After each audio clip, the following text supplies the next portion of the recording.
Liability, responsibility, and gullibility, we must tell you, the views represented on this show are not necessarily those of this station or its management. This radio show contains differing points of view on current political topics, and due to the nature of its contents, it should be heard by everyone. Thank you for listening. 3, 2, 1. Now live from the heart of liberal Wisconsin, where the political party is just beginning, welcome to the Devil's Advocate Show.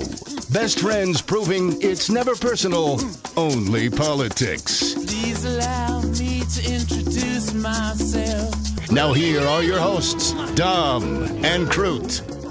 Welcome to the Devil's Advocates radio show. Dominic, happy Comey Monday to you, my good friend. Happy Monday to you, my dear friend Crudy. What a weekend, man.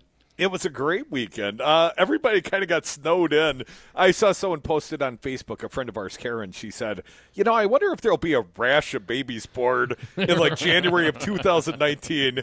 Everybody had to snuggle up for warmth. Well, you know how it goes. Maybe if you can get the kids out of the house for enough time, that could happen. Go sledding. Right. Go sledding, kids. Welcome, everyone. Hope you had a great weekend. Hope you caught the Comey interview last night, ABC, George Stephanopoulos. Dominic, I know you were watching. First segment, you gave me a meh. Yeah, the first segment was like everything that was already leaked out. But I guess it got a little better as the hour went on. It got a lot better, I think, Dominic. We're going to have a fine guest today. He's going to join you live in our Brady Street studios. Former U.S. Attorney Jim Santelle coming in, long-form interview. Dom, we are making an exception today. Yeah. We're having Jim Santelle in for an hour. There's so much legal stuff to get through. He is our resident expert, former U.S. Attorney for the Eastern District of Wisconsin. He knows what time it is, Crudy. Is it Miller time? Yes. Is he bringing beer? I'm not even going to be there to share the women or the wine. You're the one that set it up, man. I'll have to defer to you on that one. I allow former U.S. attorneys to be, make their own decisions whether they come bearing gifts. I don't want to challenge him ethically in any way. All the best guests do bring beer. Talk about unchallenged ethically. Our good friend, Joe Kleefish. Big news. I've had an ethical challenge the whole week. Good thing I never joined the Democratic Party, Dom, because I've had some super secret information that was imparted to me more as, I hate to even say employee, because Joel doesn't work for me, but Joel gave me a heads up. Hey, Crudy, I may not run for re-election. In fact, I may make an announcement that I'm not going to run for re-election. And would you still love me on the radio? And I said, I'd still love you, Joel. We'd find a place for you, late nights, weekends. Yeah. Somewhere before the church and after the infomercials, maybe. Someone's got to replace the Art Bell mindset on the radio, right? Art Bell, that guy, he was a lot of extraterrestrial conspiracy theories, right? Yes. Well, anyways, Joel is a friend of ours, current state rep, soon to be former state rep, Joel Kleefish. But, really it's a bind. Dominic, should I have been a true blue Democrat and turned him in and let him get a head start in naming a candidate? They should have had someone's candidacy ready to roll out. And honestly, Dom, I've never been on the Democratic Party. I've never joined. I never gave them the membership dues. But today, after hearing the news of Joel Kleefish's retirement, I literally went down and joined the Democratic Party. And there's not a direct cause and relationship, but I felt a little better about not disclosing the retirement plans of Joel Kleefish to any of our Dem allies after he made the announcement. Could have dragged it out for days or weeks, Dom. So anyways, Joel Kleefish going to join us in the happy hour, Dom, celebrating his ensuing retirement from state legislator. Well, we know when we spoke to Joel last week about the coming retirement of Speaker Paul Ryan, he said, hearts in Wisconsin are heavy. Perhaps his heart was so heavy that he just couldn't do it anymore without the leadership of Speaker Ryan. But We'll find out. Joel will join us at 5:30 and spill the beans. Dominic, when I was booking him for the 505 appearance today, Joel Kleefish, though he seemed damn near exuberant, I said I wanted to be very clear for his sake. I'm like, Joel, I did not let the cat out of the bag. Wasn't me. You said off the record, and off the record is synchrosynced to the journalist. You know, if you say off the record, it's in the vault, baby. I'll deny you even said it. That's how much I respect the off the record, Dom. Well, off the record, Joel Kleefish told me a couple days ago, and I guess he went public, and he's going to party with us in the happy hour today. What time is that? Confirm that, please. What time is Joel? 5:05 Central Time. All right, please mark your calendars appropriately. So we got Jim Santelle, we got Joel Kleefish, and we got lots of Comey sound. But before we get to any of that, Dominic, you and I agree. There is the question of the Michael Cohen attorney, of course, for Donald Trump, the client list, Dom. And the courts have been directing Mr. Cohen, come Monday, and today is Monday, Comey Monday, if you will, you better have a client list. You better produce the list. Well, apparently, Dom, he produced the list, and who's on top of the super secret client list of Michael Cohen's? The Hill reporting, Crudy. Trump's lawyer, previously unnamed client, is, ding, ding, ding, Sean Hannity. Sean Hannity? What? Does it all start making a lot of sense? Maybe it's the compromising information that they've got on Hannity. Maybe they got some videos on Hannity. Maybe Hannity's got a porn star in the woodshed? Well, we have no idea what the context of the legal relationship is, but I would just point out, of the two clients that we know Cohen has represented, Trump and this other RNC donor dude, both had picadillos with porn stars and playmates, so one has to wonder if it's in the same genre. According to Avery Anapol, Michael Cohen's previously unnamed third client is Fox News' Sean Hannity. The disclosure was made by a lawyer representing Cohen, who is President Trump's personal attorney, after a federal judge ordered the client's identity to be revealed during a hearing on Monday. The hearing was in connection with documents that were seized during an FBI raid on Cohen's office, home, and hotel room earlier this month. I always got a spare hotel room. You never know when you need to, go flop? Yeah, when you got to hit the mattresses, man. Cohen is asking for an order to let his team or court-appointed attorney review the seized material before federal investigators can review them in order to determine whether the documents are violations of attorney-client privilege. Cohen has disclosed his work for Trump, including that he paid $130,000 to adult film star Stormy Daniels, who claims the payment was to keep her quiet about an affair she had with Trump in 2006. And here's the other one you mentioned, Dom. It was also revealed that Cohen helped negotiate a $1.6 million payment to a former Playboy model who claimed she was involved with Elliot Brody, the deputy finance chairman of the Republican National Committee, and that he impregnated her. Man, it just keeps getting better, Dom. Family values. So what was Hannity's crime? I'll continue here. Cohen's legal team had sought to keep Hannity's identity anonymous in the hearing because of his public prominence, but U.S. District Judge Kimball Wood ordered Cohen to reveal the identity. I understand he doesn't want his name out there, but that isn't the law, Wood said, according to Bloomberg. Robert Balin, an attorney representing the press's interest in the case, argued that there is an intense public interest in the identities of Cohen clients, according to Bloomberg. We have been friends a long time, Hannity told the Wall Street Journal's Rebecca Ballhaus.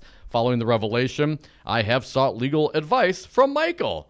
Well, you're sitting around the hotel pool, or maybe you're out for drinks, and you ask a buddy, hey, man, give me a little advice, right? And he happens to be a lawyer. That's seeking a little legal advice. What you did is you retained legal counsel who was the fixer for the RNC guy and Donald Trump. You got the same fixer as Donald Trump does. I mean, I'm not saying guilt by association. I'm just saying. If he's a fixer, he takes care of the lady problems. Hell, maybe Bill O'Reilly should have got him.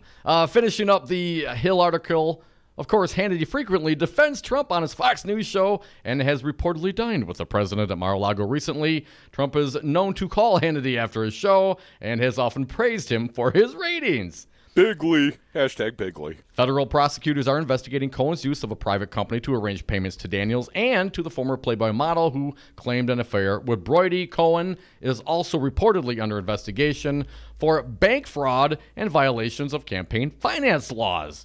The FBI raid earlier this month was partly on a referral from special counsel Robert Mueller, who was investigating Russian meddling in the 2016, of course, presidential election. So Sean Hannity has got the same lawyer as Trump and the, Playboy Playmate impregnating RNC Deputy Finance Chairman Elliot Brody. I mean, Dom, it is probably a parking ticket. It's probably just fighting a speeding ticket or something. Civil like that. forfeiture. Yeah, worst case scenario. Maybe he was protesting down in the Capitol in Madison, Wisconsin. And I'm sure the fact that Hannity is defending this man to the ends of the earth has nothing to do with any compromising information that could exist and have been fixed by Michael Cohen, counsel for Sean Hannity. Folks, we're the devil's advocates. You're our only client, our audience. You matter. We owe fiduciary responsibility to you, and you better, pay us back by calling us 844-967-2789 and a Devil's exclusive, Keith Ellison, Mark Pocan when we come back.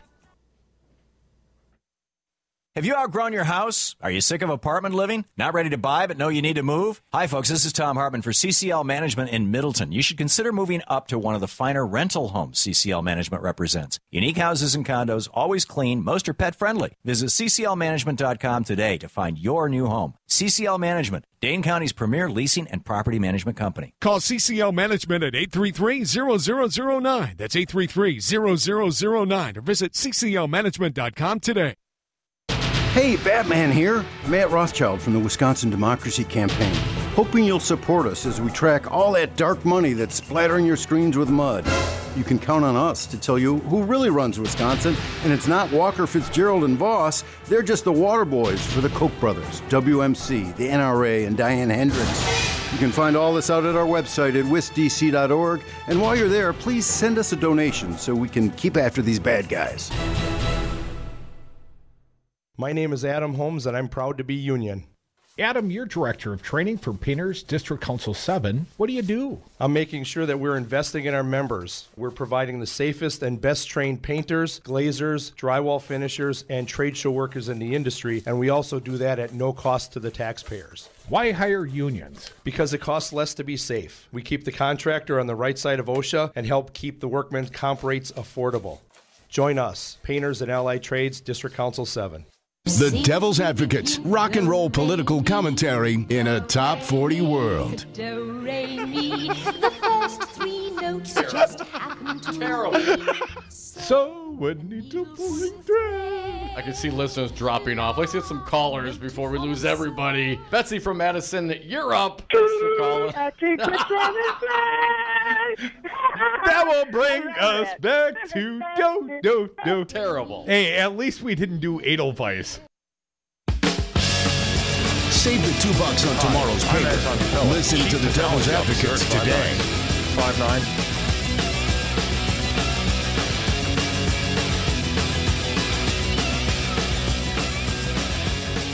And we are back. Thank you for listening to the Devil's Advocates radio show live on Wisconsin's Resistance Radio Network. Also streaming live on YouTube and Facebook. Or on Twitter at Devil Radio, and the phone lines. You can text there too, 844-967-2789. Dominic, I hope we didn't short any of our fine commercial sponsors right here on the Wisconsin Resistance Radio Network. Hey, buddy, while you were enjoying party time Friday night, Crudy was working. I told you I was going to a town hall. Well, it seems like months ago. Friday night seems like months ago, like a blizzard ago. But, Dominic, Friday night is the night that I was at a town hall in Madison, and I heard U.S. Congressman, DNC Deputy Chairman Keith Ellison tell the crowd that we were bombing Syria. We were actively bombing Syria, and the first thing that came to my mind, wagging the dog, tail wagging the dog. We spent something to the tune of $250 million to pacify a Trump temper tantrum.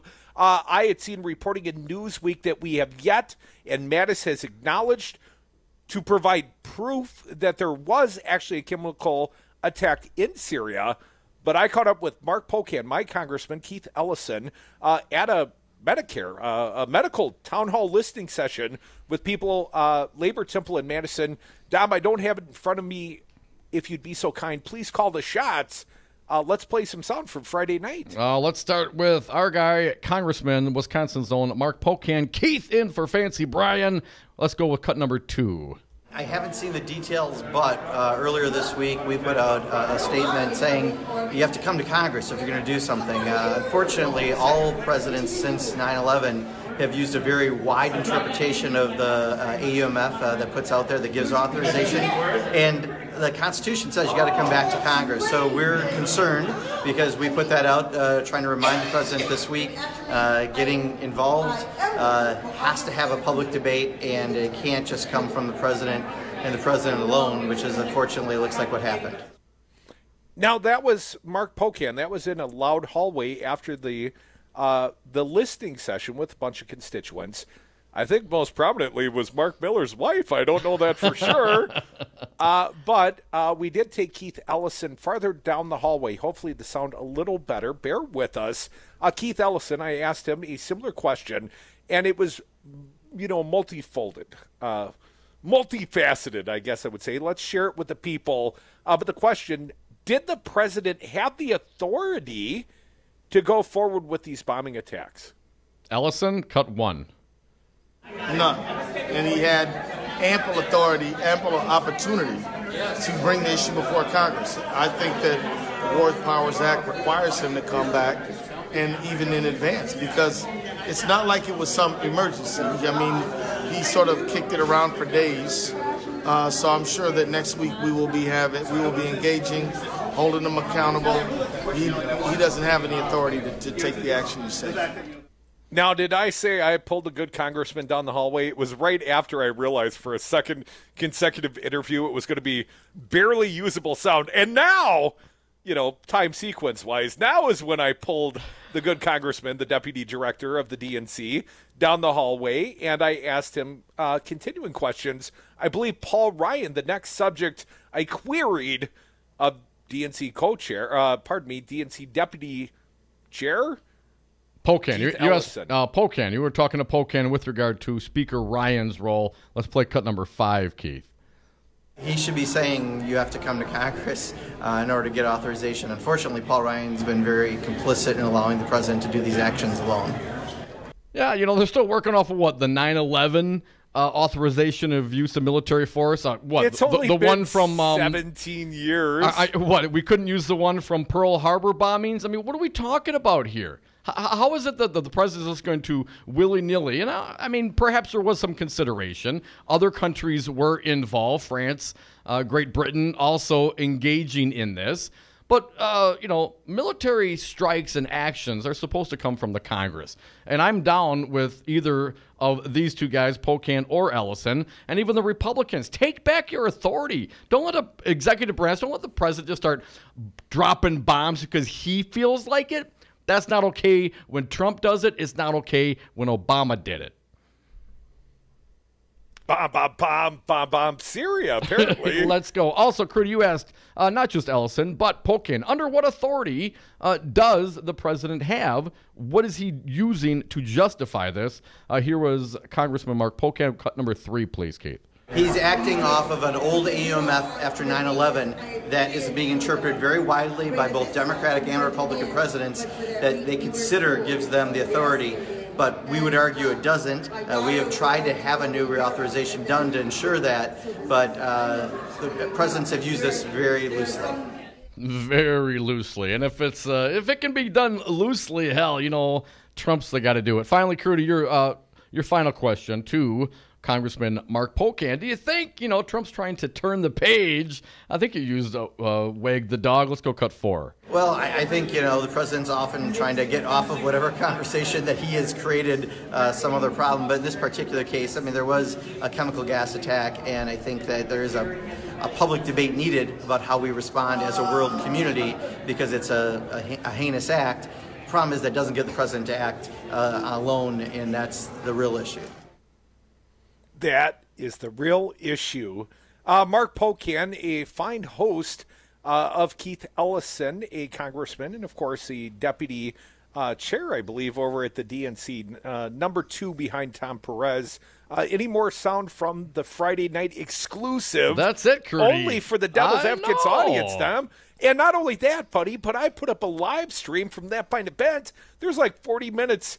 By the end, my arms are getting a little shaky. I was using my knee as a prop. You know, it gets hard. Radio works hard. Radio's hard. Reporting is hard. Well done, Michael. Cub reporter out on the scene, getting quotes. Man, that's how it's supposed to be done. Glad you were working. That is how it's supposed to be done. And when there is breaking news, and literally, and it's a little sad, and I know that Pocan's office had called us and asked us to promote the event. So here's what the room was. It was full of people. Here's what the room lacked. Other than, of course, the cachet of the Devil's Advocates. Well, yeah. Media. There was no other media. No television. No other radio. Actually, I take that back. The Progressive, our pal Norm, the publisher at the Progressive, I think he even asked a question. So I don't mean to diminish his fine contribution as a journalist. But, in terms of breaking news, and you got 2 U.S. congressmen right there in real time to respond. Pocan, that interview in its entirety, Crudy's questions included. If you're pulling sound like that, Dom, I always think you include the Crudy questions. Not anybody else. If you were ever consistent in that philosophy, perhaps I would. But you thought the sound was bad for those. It wasn't great, man. Trust me on that. Believe me, bigly. Well, anyways, if you want to hear it, go see the Devil's Advocates Facebook page. Crudy questions included. But coming up next, Dom, we got a fine guest, and we're going to turn to Comey. And, of course, everything going on with the obstruction, the Trump collusion, the Valentine's dinner. We're all going to work it in there. And we got Jim Santelle, former U.S. Attorney, Eastern District, state of Wisconsin. He's a friend of ours. He's been a tremendous resource on these topics. And we're going to give it an hour, Dom. We're going to go long form, an update for the audience. What's happening? Right here, it is happening on Wisconsin's Resistance Radio, 1510 AM, 1580. Come right back with us in Jim Santelle. Only in the forest can you see this.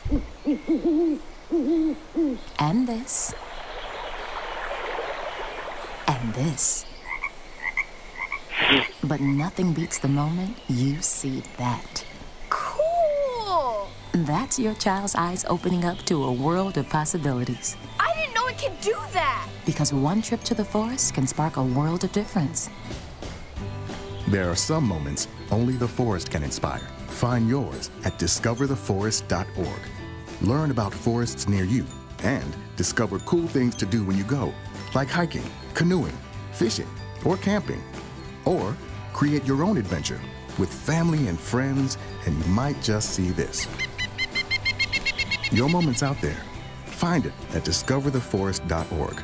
That's discovertheforest.org. Brought to you by the U.S. Forest Service and the Ad Council. You are listening to Wisconsin's Resistance Radio Network. Believe me, there is no collusion. Believe me. We are the People for People Corporation. We are a registered 501c3, totally legit. What do? We take your uncapped, dark money, tax-deductible donations, private or corporate, always anonymous, and we turn it into free speech. Educate Wisconsin through advertising, which may or may not be in coordination with a candidate. Isn't that illegal? It should be, but it's not under Wisconsin law, thanks Governor Scott Walker. Politicians in Wisconsin are beholden to the millionaire and billionaire sugar daddy and sugar mamas that finance their campaigns. Time to make them beholden to we the people for People Corporation. Give your tax-deductible donation to the real patriots, the People for People Corporation, p4ppc.org, p4ppc.org.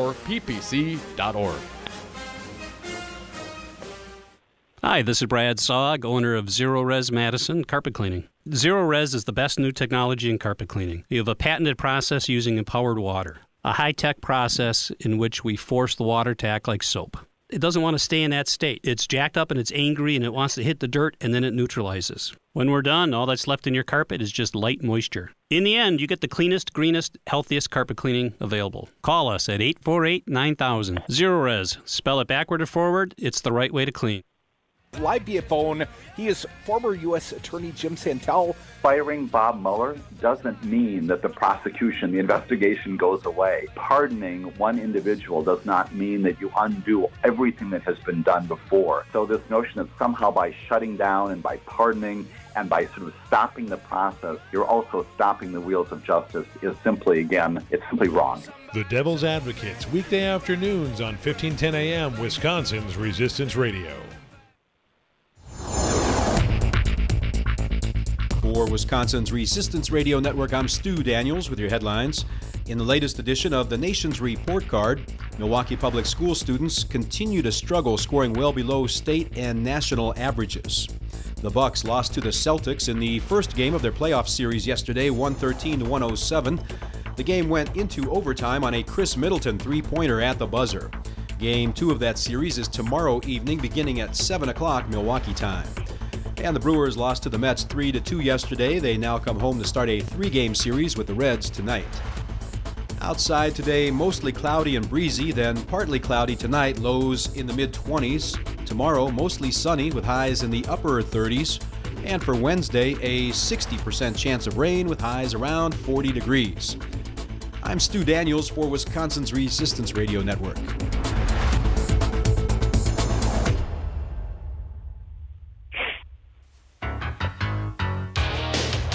I don't know if you know the Devil's Advocates, but they are kind of a big deal. Welcome back to the Devil's Advocates radio show, the Comey edition.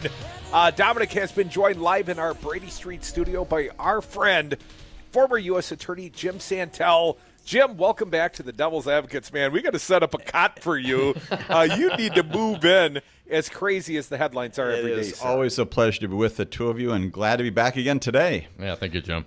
Well, we appreciate you doing so. I got to ask you, first and foremost, I suspect you watched the Comey with the George Stephanopoulos last night, I suspect. What was your initial reaction? Dom's initial reaction is, meh. There has been so much out there that there's something about Dom's reaction that makes some sense, right? We've seen so much of this. We've heard so much of this before. And at the risk of deflating the book sales that may begin tomorrow, there may not be a whole lot more in terms of dramatic revelations coming out of that. But there are some interesting perspectives that he shared not just last night, but certainly in the book itself about the president, his perspectives on who our president is and his relationships with him. So those things are good subjects for discussion, and both historically and recently. Jim, as a prosecutor, as the former FBI director, both my wife and I, we watched this interview together, and we thought initially some of his descriptors of Donald Trump seemed a little petty. He's talking about, smaller hands than me, but not so small, white bags under his eyes where the tanning, sun visors cover. Right. It seemed like he was purposefully being somewhat petty, and perhaps, with every justification to do so, but it seemed like it undermined his case, at least from the get-go. I couldn't agree more, and this is just a matter of emotional human response to this, but Jim Comey has always prided himself throughout his career, and certainly recently in the public domain, as being someone who's going to talk about the facts, what happened, and what was said and what was done.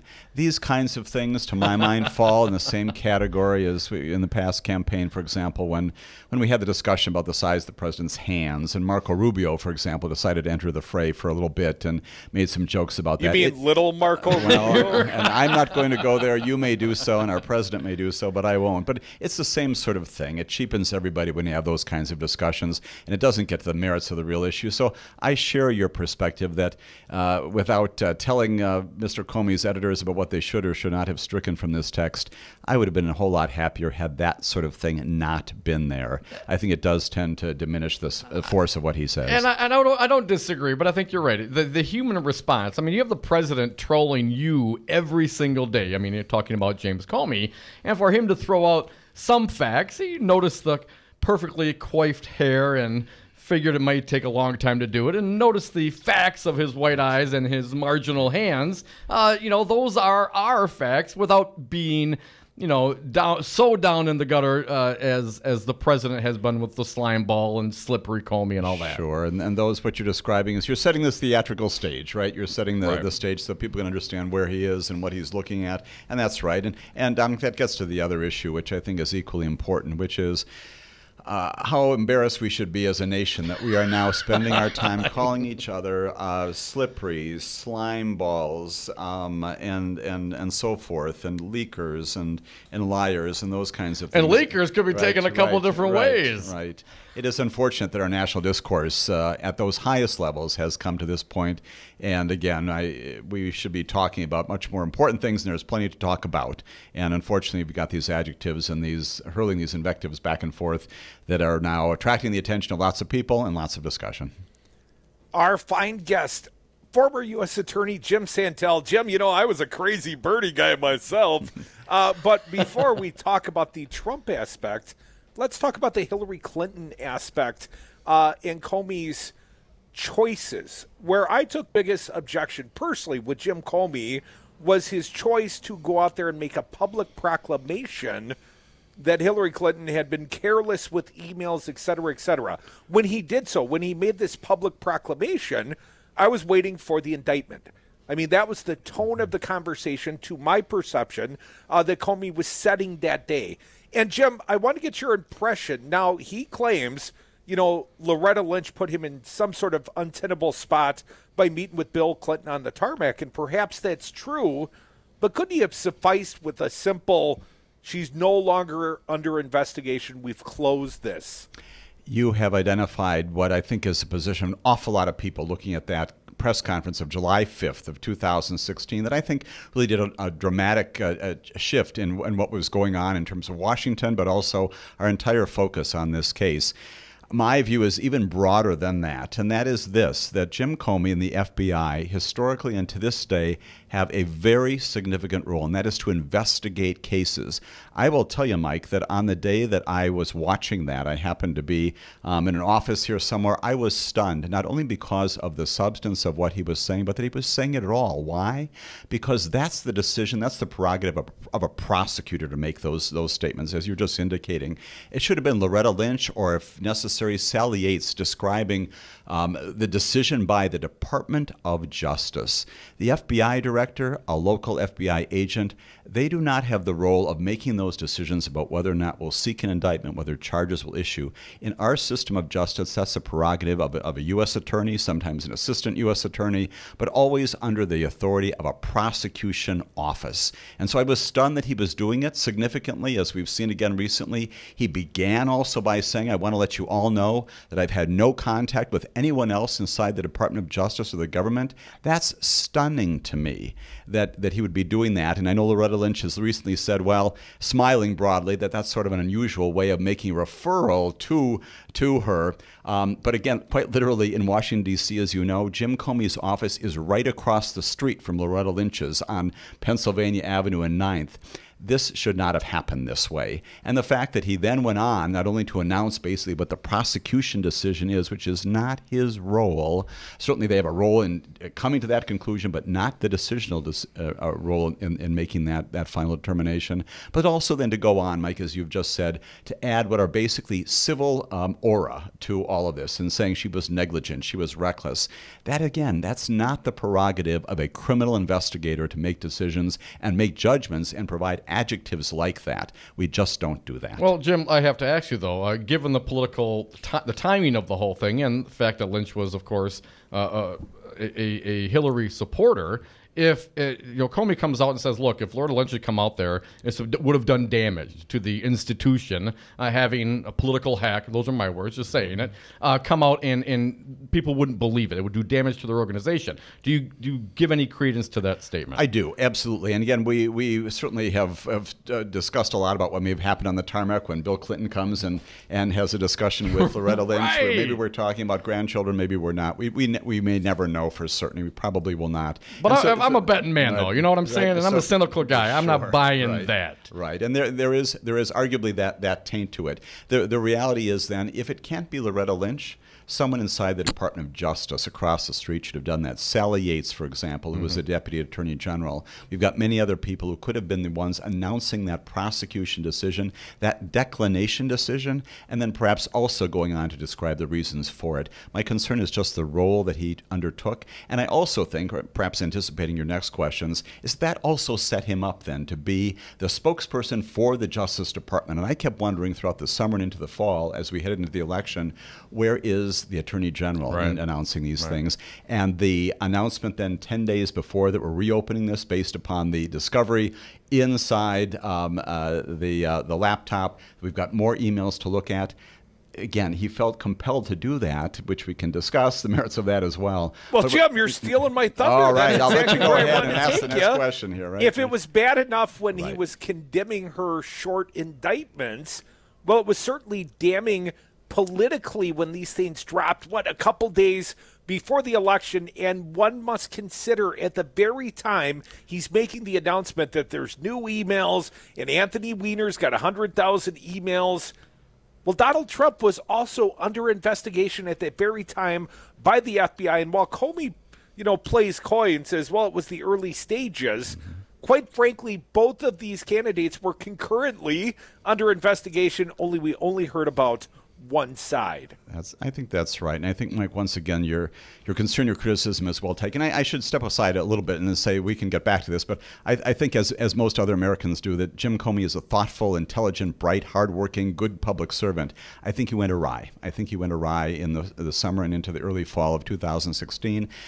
And he consistently says, and I haven't seen the language in the book itself, but he said, at that time, 10 days before the election, I had a choice between revealing or concealing. And I would suggest with all due respect to the former director and to everyone out there, that is not the binary decision that he had to make.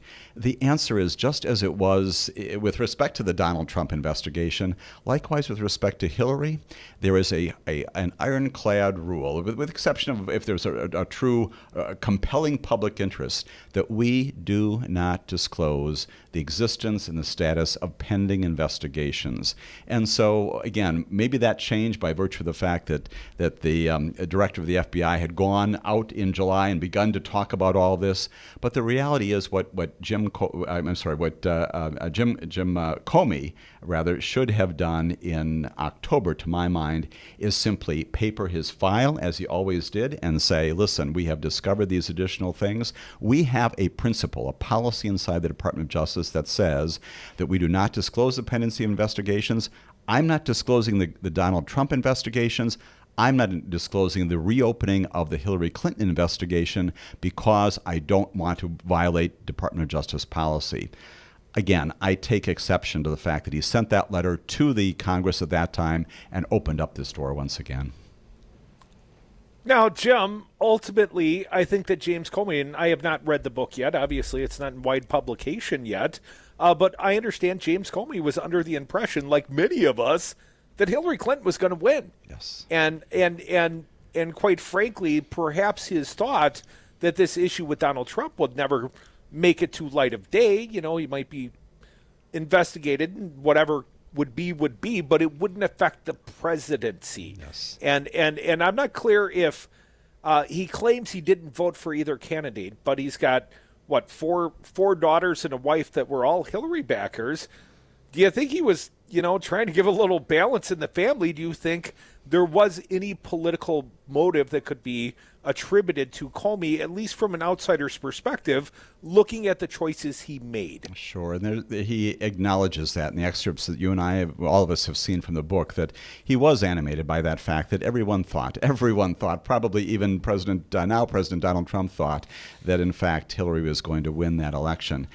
That very perception also underscores the reason why we don't disclose. We don't do things in the public domain that are the product of influence from outside. We pursue the investigations without disclosures. We do these things because we should not have the influence of outside factors, especially political ones. And your point just underscores that.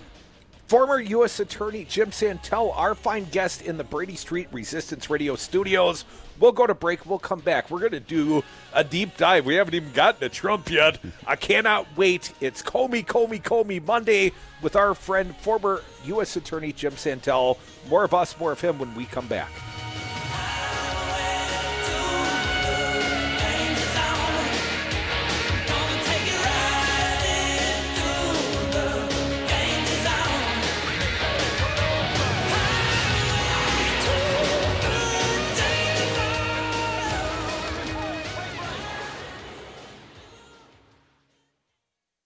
Promises made. Have you paid into a pension plan or are currently paying into a pension? Join the Wisconsin Committee to Protect Pensions Saturday, April 21st for an update from Washington, D.C. and the first Special Select Committee. The meeting is at the American Legion Post at 3245 North 124th Street in Brookfield, Wisconsin at 10 a.m. A promise is a promise is a promise. This is an issue that affects everyone. Active workers, retirees, spouses, and veterans are encouraged to attend Saturday, April 21st at the American Legion Post at 3245 North 124th Street in Brookfield at 10 a.m. Meetings are also taking place in Sheboygan, Endeavor, Wausau, and Green Bay. Go to the Wisconsin-Milwaukee Southeast Committee to Protect Pensions Facebook page to learn more. Join us Saturday, April 21st, 10 a.m., the American Legion Post in Brookfield. It's not their money, it's yours. We were wrong. They stole our pensions.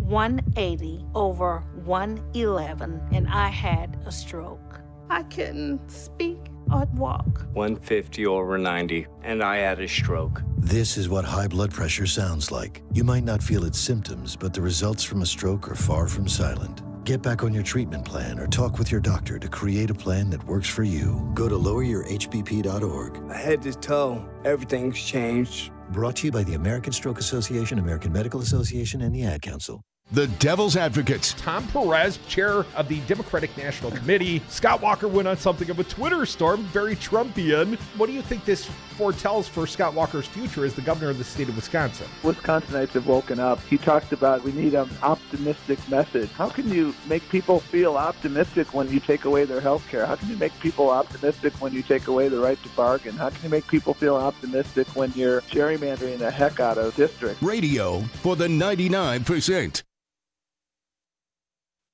Do you own a rental property, or would you like to partner with a rental investment team? Call the pros you can trust at CCL Management. Rental expertise second to none, a general contractor on staff to direct repairs and improvements, and real estate brokerage services tailored to the small investor. If you're ready to invest in rental property or just need professionals to manage your real estate portfolio, call us, CCL Management, at 608-833-0009 or visit us on the web at cclmanagement.com. Hey folks, sexy liberal Stephanie Miller here. Most new Wisconsin jobs are in Dane County, it's true. Some of my listeners are relocating to Madison. Many already commute there. When asked where to turn for a trusted real estate team that understands Madison, I say the same thing. Solidarity Realty. They help you through the process and protect your consumer rights. They live their values, building community, promoting sustainability and diversity. Find them today at solidarityrealty.com and tell them Stephanie Miller sent you. In this hot real estate market, don't pay 5 or 6% commission. With Homeowners Concept Realtors, you pay no more than 3.9% for full service. Homeowners Concept Realtors sell many more homes per year than the average agent. That's experience you can count on. If you're thinking of selling, call 414-258-7778 for an agent that specializes in your area for ideas on price, marketing, and staging your home. The more you know, you'll wisely choose Homeowners Concept 3.9% Realtors. HomeownersConcept.com. Listen, as a hiring manager, I've got to tell you, the best job candidate isn't always the typical candidate. Sometimes they're a grad of life. Meet the grads of life. Young adults of unique determination and experience. An ideal fit for your company in an entry-level position, internship, or mentorship. They might not have every qualification you typically look for, but they're exactly who your company needs. Sometimes the best candidates aren't the ones you're used to. Go to gradsoflife.org to learn how to find, cultivate, and train this great pool of untapped talent. Brought to you by the Ad Council and gradsoflife.org.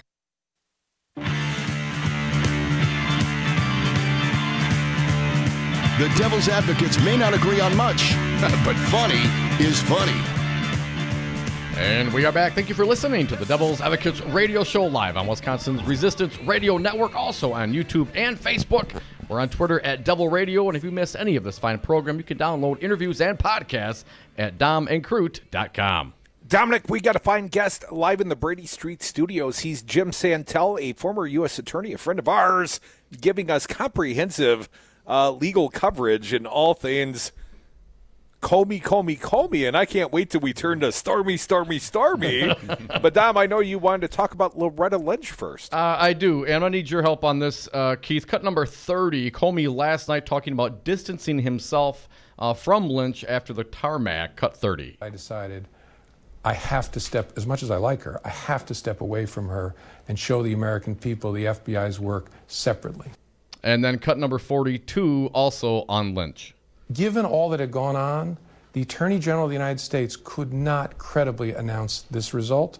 And if she did, it would do corrosive damage to the institutions of justice.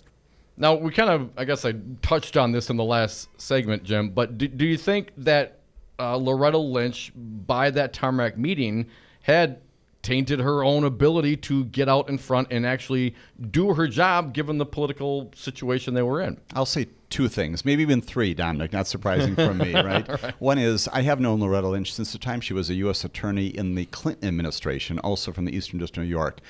I have tremendous respect for her, and there's no but coming up there. She is a person of integrity and thought and direction when it comes to doing the right thing. It is difficult, if not impossible, for me to believe that in that tarmac meeting, it was Loretta Lynch who initiated anything that would be improper.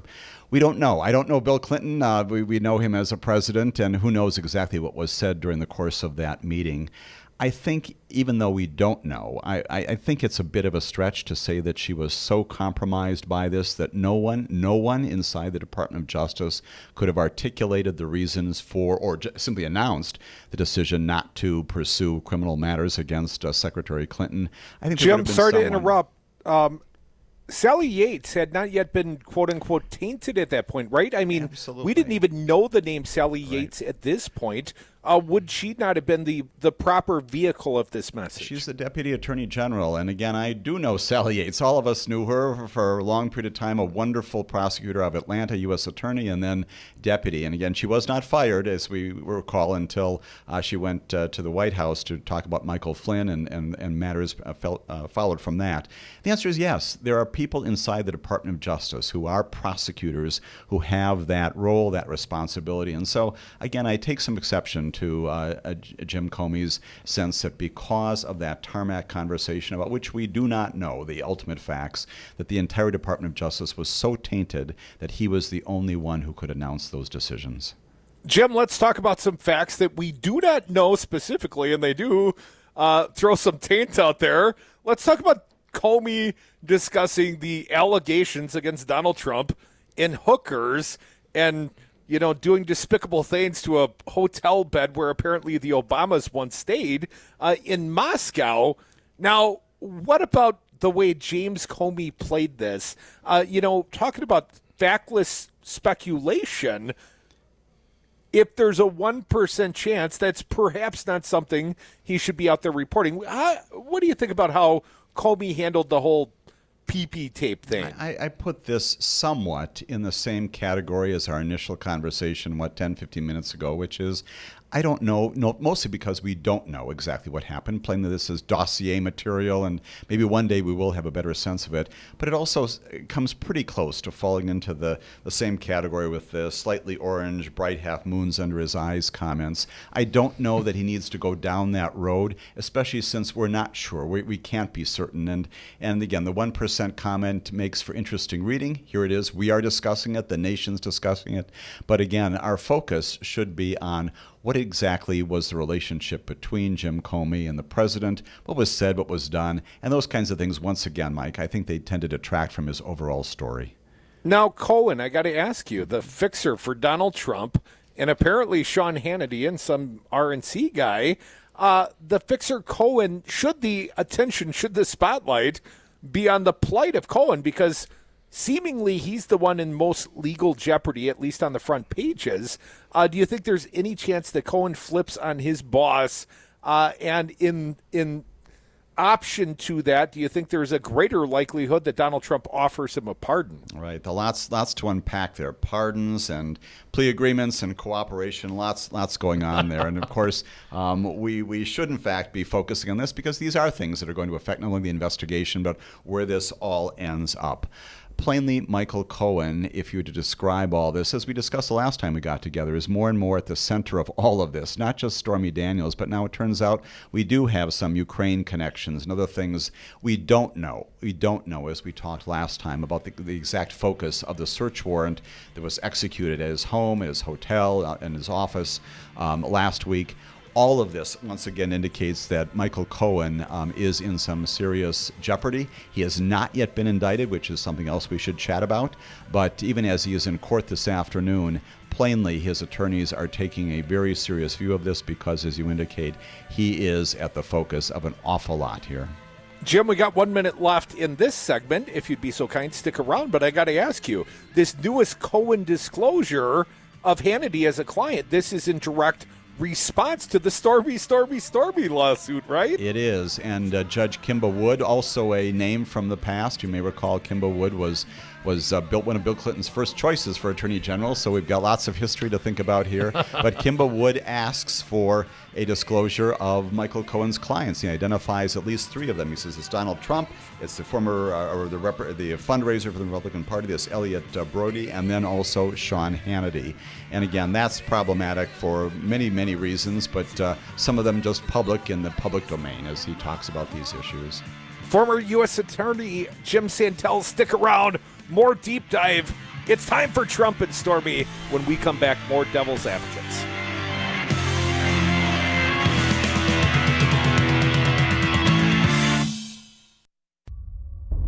I'm afraid right now for the future of my children's generation and those to come. In this age of mass school shootings, Wisconsin Governor Scott Walker offers the same bold agenda of the National Rifle Association. Make sure you remember in your thoughts and more importantly in your prayers. While Walker offers platitudes, he blocks meaningful gun safety legislation. It's really an honor to work with the NRA, not only in my state, but across the country. And I'm proud of my A+ ranking as a governor. Walker weakened the gun laws in Wisconsin, and then he got $3.5 million worth of NRA support. There have been men and women of courage who've been willing to stand up and think more about the future of their children and their grandchildren than they thought about their own futures. Scott Walker, you are not one of them. This message was paid for by the People for People Corporation. Donate online at p4ppc.org, p4ppc.org. Hi, I'm Crudy. I'm here with Bill Carroll, president of Teamsters Local 344. Bill, why are you union? Teamster strong. Well, Crudy, our strength comes from our membership. The Teamsters are North America's strongest labor union with 1.4 million members. Bill, what does the Teamsters do for the next generation? The same thing that the Teamsters have done for the last 100 years, assisting groups of workers in negotiating improvements in their wages, hours, and working conditions. Where do people go if they want to know more about the Teamsters, more about joining the union? There's three easy options. They can call Local 344 at 414-258-4545.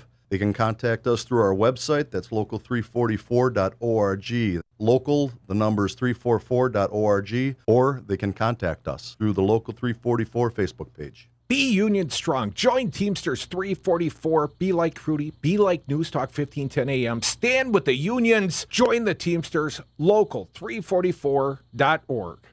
You are listening to 1510 AM WRRD Waukesha, Milwaukee, and 1580 AM WTTN Columbus, Wisconsin's Resistance Radio Network.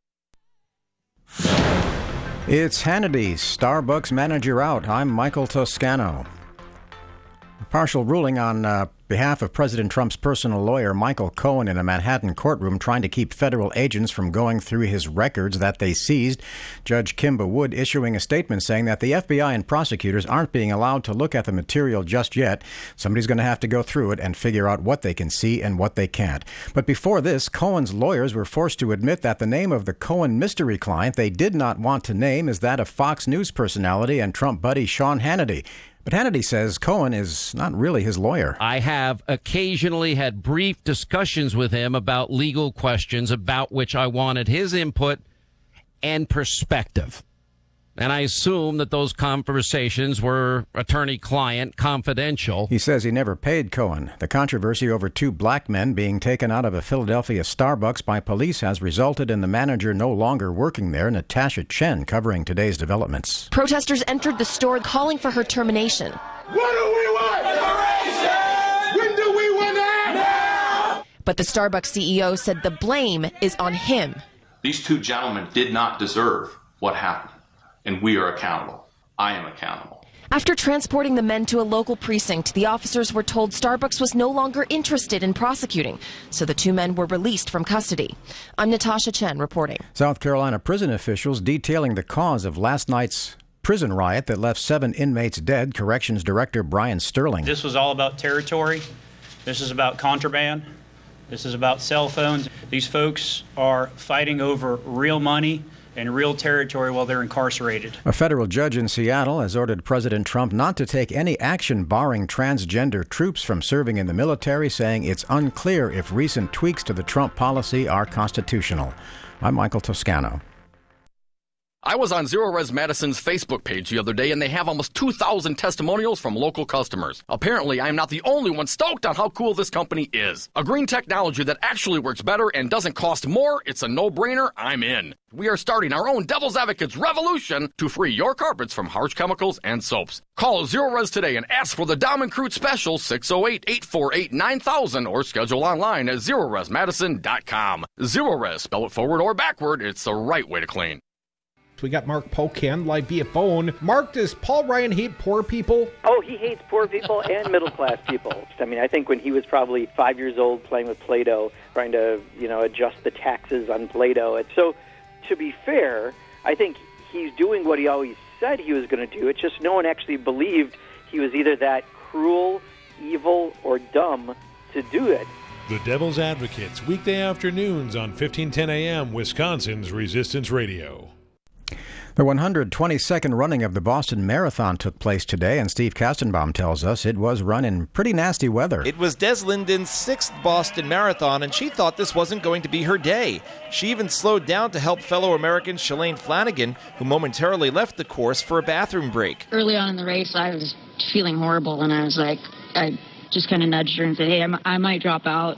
If you need something, block the wind, whatever, let me know. Around an hour later, she overtook the leader and never looked back. American Galen Rupp, who was considered a favorite to win, dropped out before mile 19. Japan's Yuki Kawauchi won his first major marathon after a stunning push in the final miles to pass last year's winner. I'm Steve Kastenbaum. SpaceX has just postponed its 6:30 Eastern Time launch of NASA's satellite looking for planets that can sustain life, citing navigation control issues. I'm Michael Toscano. Music is a bridge between the material and the spiritual. My name is Harvey Lauer, and I'm 82. As a blind person, you have to be aware that nobody can tell you what you can or can't do. You really have to try things. My folks got me a little radio in 1940, and that was the best Christmas present I ever got. When I was 11 years old is when I started to play music, play the piano, and then the accordion, and then the cello. My wife, who was also blind, was a good cook. When she died, that's when I started Meals on Wheels. America, let's do lunch. 1 in 6 seniors faces the threat of hunger, and millions more live in isolation. Drop off a hot meal and say a quick hello. Volunteer for Meals on Wheels by donating your lunch break at americaletsdolunch.org. This message brought to you by Meals on Wheels America and the Ad Council. For Wisconsin's Resistance Radio Network, I'm Stu Daniels with your headlines. Several environmental groups, lakeshore communities, and even a couple of states are raising concerns about the amount of water to be used by the Foxconn factory. Outgoing Speaker of the House Paul Ryan has once again stated that Special Counsel Robert Mueller should not be fired by the president. This time he made the comment in an interview on Meet the Press. And this Saturday is the 23rd annual Milwaukee Riverkeeper Cleanup to celebrate Earth Day. To register to volunteer, go to milwaukeeriverkeeper.org. Outside today, mostly cloudy and breezy, then partly cloudy tonight, lows in the mid-20s. Tomorrow, mostly sunny with highs in the upper 30s. And for Wednesday, a 60% chance of rain with highs around 40 degrees. I'm Stu Daniels for Wisconsin's Resistance Radio Network.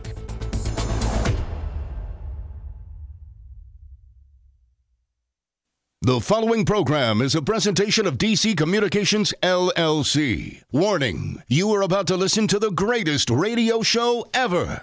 And due to contractual obligations and to shield our airwaves' corporate licensees from any semblance of liability, responsibility, and gullibility, we must tell you the views represented on this show are not necessarily those of this station or its management. This radio show contains differing points of view on current political topics, and due to the nature of its contents, it should be heard by everyone.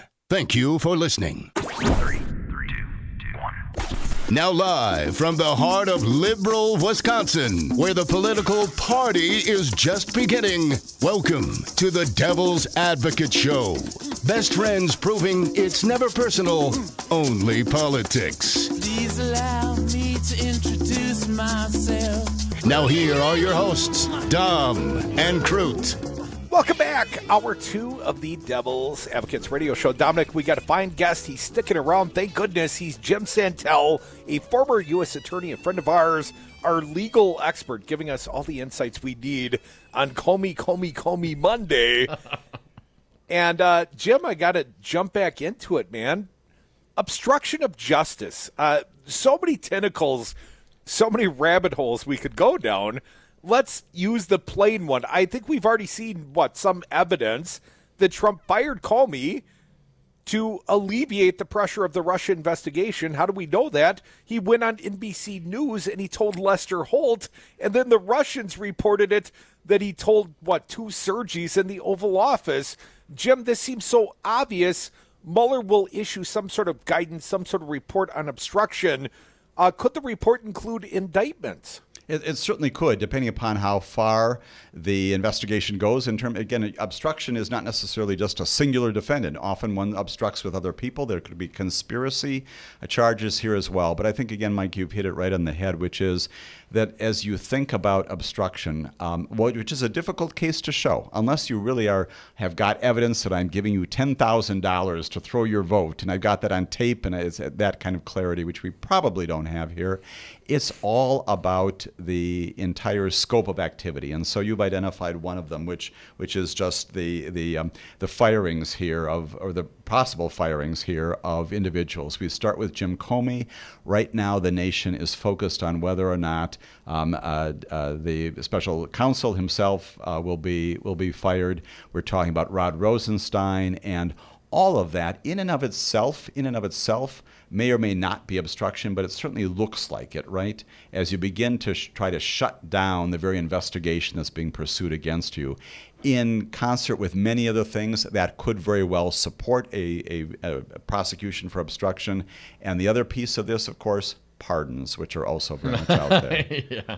Jim, I got to ask you, last night Comey in the interview with Stephanopoulos on ABC said this, I think impeaching and removing Donald Trump from office would let the American people off the hook and have something happen indirectly that I believe they're duty-bound to do directly. Jim, Comey thought that the American people need to defeat Donald Trump at the ballot box. If there is seemingly evidence to impeach, if it originates from the House, but then it must go through the Senate, it seems like a low likelihood that they'll garner the 67 votes they need. I mean, guys like Sean Hannity, given all the cover fire that just a few righties need to block the actual impeachment of Donald Trump. Jim, want to get your opinion on this sentiment of James Comey. My sense is that Jim Comey, again, is looking around in his world, the world that he has lived in, and sees both legal niceties and then also political realities. And so he does say that the very best result for the country, for the history, may be at the ballot box and not through what will always be perceived as a political response, which is the impeachment road. That's not to say that can't happen or shouldn't happen. We don't know what Bob Mueller is going to be producing these reports, but I think Jim Comey is concerned here about the long-term perception of what may happen to the president. And if he is the subject of an impeachment, whether it's successful or not, that may always be, to use a word we're using an awful lot these days, tainted once again by a political process. And his view plainly is that when the American population votes, it's much more difficult to say that that was because some people inside Washington came to the conclusion that the president had to go. It's instead the decision of the American population. So I do value that view. I'm not necessarily saying that that's what should happen, but I think that's his perspective that has some sense to it. Well, I think we have to wait and see what Mueller's investigation turns up. I mean, it very well could be that everybody on both sides of the aisle are jumping up and down saying, impeach this bastard. I want to ask you about Jim Comey's own leaking. I mean, the White House rolled out Kellyanne Conway today, getting into fights with CNN, just back and forth. You know they are rattled by the events and the news going on right now. But one of the things was, lying, leaking Comey. Of course, he wrote down his notes, wrote notes of his interactions with the president, gave them to a friend who released them. What's your take on that? Is this proper behavior for the FBI director? How do you interpret that action? I don't fault Jim Comey at all for recording his recollection, not just his recollection, his present recollection of conversations he had just had. Prosecutors, we all do that on a routine basis, right? Whether we're lawyers or not, we have been involved in some sort of significant event in our lives. We want to make certain we remember it accurately and that's memorialized for all time because we know in some way that it's going to come to light once again. So that notion of writing memorandums after he speaks with the president, especially given what Jim Comey perceived to be a sense of perhaps use down the road, makes great sense to me. Why do you write memorandums? You write memorandums so that one day they can be in the public domain. I don't have any strong feelings about the mechanism through which he released it. I know he sent this to a longtime friend of his who then released it to the media. He was concerned about going down his front steps one day and having, as I think he described, sort of a circus mentality if he released it himself. And I don't have any strong feelings one way or the other about that. That may or may not be a Washington kind of a thing to do. But the reality is that he did, from his own words, have a sense that the world needed to know, or at least the nation needed to know, about those particular conversations. So he wanted to get that out, not only for making the record clear, but also he had a great, and still does have a great respect for the FBI, the Department of Justice, and wanted the American population to know that this was not compromised by anything they were doing at the time. Some of the discussion yesterday really struck me. Comey talking about bringing him back to the mob days. I want to play a couple of cuts and get your reaction. Keith, if you would, let's do cut 34. You said as this was happening, you had a flashback to your early days as a prosecutor. I had a flashback to my days investigating the mafia, La Cosa Nostra. Flashbacks. Let's go cut number 56. I felt this effort to make us all, and maybe this wasn't their intention, but it's the way it felt to me, to make us all Amica Nostra. We're all part of the messaging. We're all part of the effort. The boss is at the head of the table, and we're going to figure out together how to do this. Jim Santelle, that's a last name I think you would understand. This thing of ours, friend of mine, friend of yours. This culture that President Trump has brought in, I wanted to get your take. Comey felt like when they were discussing after the Russian information was given to the president, in front of the intelligence agencies how they were going to spin and what their messaging was going to be with regards to this information and the election in front of the intelligence agencies. Comey seemed quite shocked by that. I want to get your take. How do you interpret that? Sure. Again, Jim Comey, very bright, very experienced, has been down this road, both as a U.S. attorney, a prosecutor. His response was that, frankly, someone who is being on the receiving end of this information should be responding substantively to it. You've just been told there are some very significant things out here. The first thing out of your mouth should not be, how do we issue the press release? The first thing out of your mouth should be, how do we deal with the substantive issue, the substantive challenge we've got before us? And so he's saying that maybe down the road you talk about the public consumption of this, but immediately the notion we go to that first was stunning to him. And I think that's what he's saying when he's making reference to his past history with La Cosa Nostra and others, that reminded him of that. And again, I have not read the entire book, so I don't know the context. It probably would have been cleaner and neater had he not invoked those kinds of things. I don't put that quite in the same category with some of the other references about the president's orange skin and so forth and hands and those things. But again, because it does make this a bit more salacious, if you will, it's probably something that diminishes a little bit from his overall story. And he could have told it, I think, in a cleaner way. Former U.S. Attorney Jim Santelle, do you think that Comey perhaps was trying to win the credibility war? Obviously, Donald Trump's out tweeting. He's, got the RNC supporting him with lying Comey websites. I mean, all in all, Comey, quite frankly, his current task is sell some books. Who do you think's winning in the court of public opinion, at least on the question of credibility, Donald Trump or James Comey? Right. This is a really tough one. My own sense is that because I, again, know Jim Comey, I know who he is, I know what he does, putting aside my modest criticisms of his behavior and his conduct, I tend to believe that Jim Comey's account of what happened, what was said, that those are accurate. And so for myself, my own view is that Jim Comey is winning this. It's much too soon, of course, to know how this plays out historically, and we'll see down the road. But your question, Mike, raises another concern that I have, which is that we are now doing this sort of in real time, that we're writing books and we're publishing them in the midst of the very investigation that we're also writing about and commenting about. And my concern, which we can chat about more, is that Jim Comey at some point, if there is an obstruction charge or any other trials out there, he may well be a witness. Now we've got someone who has written extensively about this, gone on record, and he may be consistent at trial, but he also, as we've said before, has these sort of salacious and maybe kind of inappropriate things that he's said about someone who could at some point be a defendant in the case. That's not helpful to the prosecution. That's not helpful to Bob Mueller. Folks, you're listening to the Devil's Advocates. Our fine guest, Jim Santelle. He's sticking around for a few more minutes. Come back with us. Wisconsin's only Resistance Radio Network, 1510 AM, Waukesha, Milwaukee, 1580 Columbus, Madison.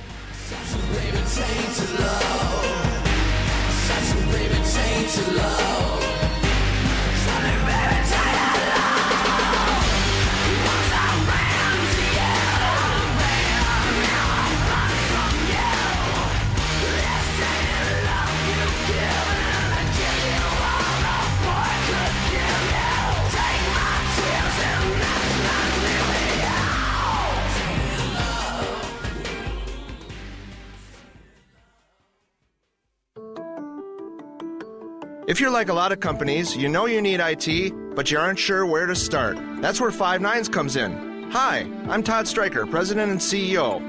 For almost 15 years, Five Nines has been providing IT solutions to companies just like yours. We'll show you the solutions that are right for your business and give you the roadmap to success in the future. Find us at fivenines.com. That's the number 5, NINES.com. It's important to buckle up your kids. I know. Sometimes car seats can be complicated. I know. And if your child's in the wrong seat and you get into a crash, I know. It could lead to a serious injury. I know. So you're 100% sure you have the right car seat for your child's age and size? I don't know. Don't think you know. Know you know. Car crashes are a leading killer of children 1 to 13. Make sure you have the right car seat. Visit safercar.gov/the-right-seat. A message from the National Highway Traffic Safety Administration and the Ad Council. Excuse me. I know you have a 9 o'clock, so I'll keep this short. I'm the business suit in the back of your closet. You wore me nearly every day before your office went, quote, casual. I used to be the CEO of your closet. Now I'm just that one intern no one ever talks to. I always thought you'd circle back with me, get granular, keep me in the pipeline. But nada. Nothing. Don't you remember the McKittrick presentation? You spilled coffee on me, and I still looked amazing during the breakout talkback Q&A. So, I think it's time for me to move on. I've got a great resume, and I absolutely crush it in interviews, okay? Let's make this a clean break. Shift the paradigm. The only thing I ask is that you think outside the box here and do this. Take me to Goodwill, where I can really make a difference. Your donations to Goodwill create new jobs, training programs, and education assistance for people in your community. To find your nearest donation center, go to goodwill.org. Donate stuff. Create jobs. A message from Goodwill and the Ad Council. Do you own a rental property, or would you like to partner with a rental investment team? Call the pros you can trust at CCL Management. Rental expertise second to none, a general contractor on staff to direct repairs and improvements, and real estate brokerage services tailored to the small investor. If you're ready to invest in rental property or just need professionals to manage your real estate portfolio, call us, CCL Management, at 608-833-0009 or visit us on the web at cclmanagement.com.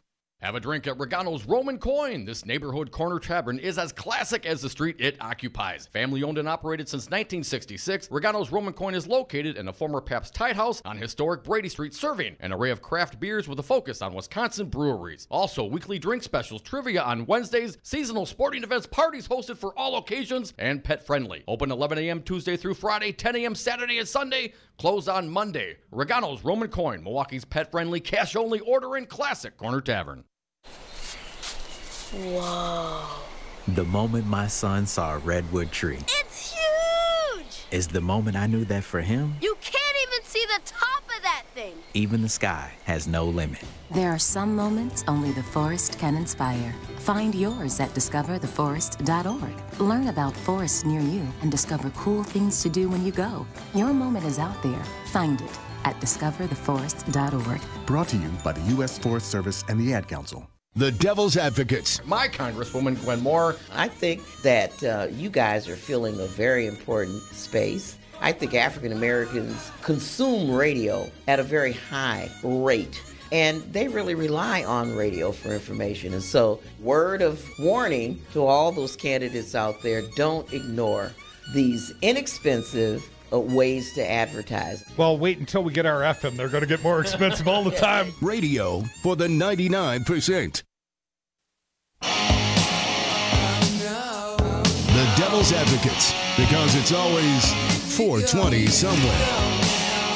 And we are back from the 420 break. Thank you so much for listening to the Devil's Advocates radio show live on Wisconsin's Resistance Radio Network, also streaming on YouTube and Facebook. And the phone lines, 844-967-2789.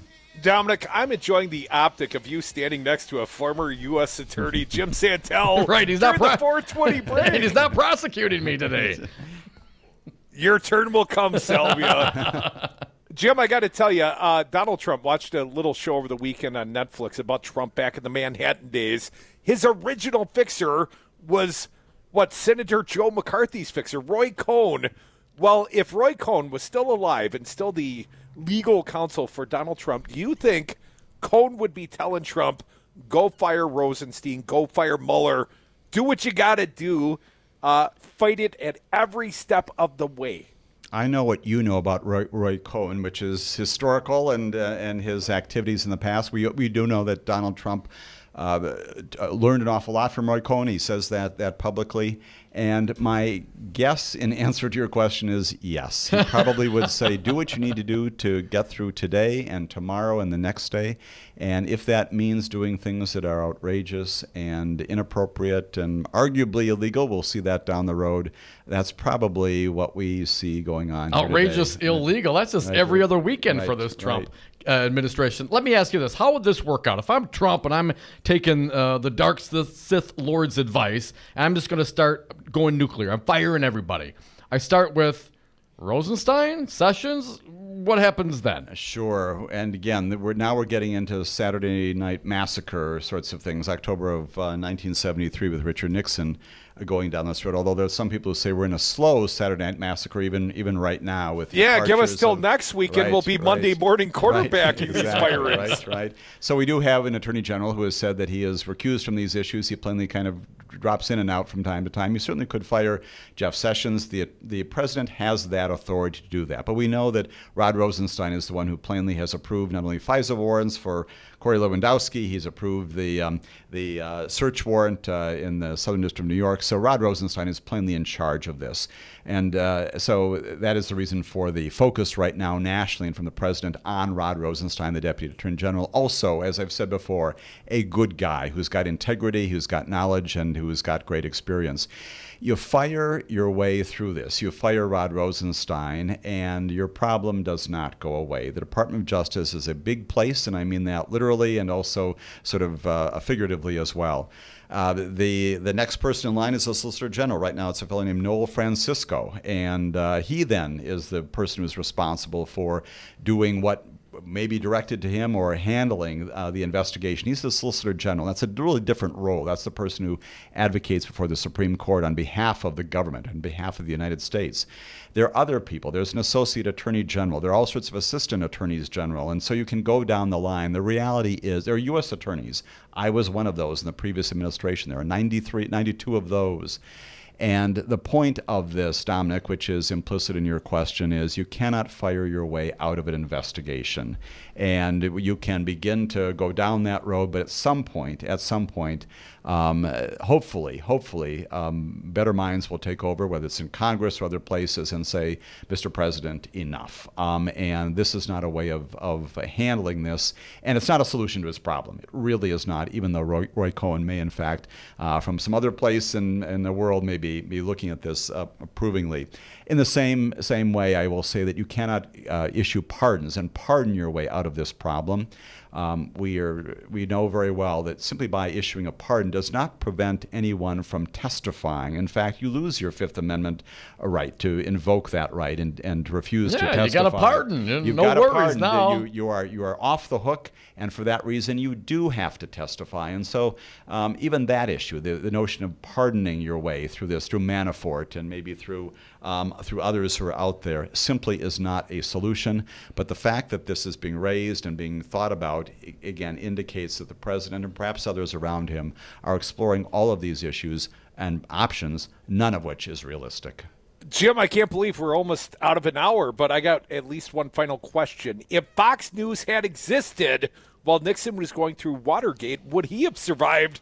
And perhaps the second part of the multifaceted question, can Trump survive with the air support of Sean Hannity? And not only the media, but you hit on it right before, Mike, as well, which is, in 1973, 1974, we had a Congress, both Republicans and Democrats, who looked at this finally and said, listen, there is behavior here, there is obstruction of justice, and none of us, regardless of our political affiliation, can tolerate it. Your question before and now, not only with the media overlay, but more broadly, is we wonder out loud if in the U.S. House of Representatives and the U.S. Senate, we have that same kind of long-term commitment to justice and doing what's right. We'll see what history brings on that We'll issue. see, yeah.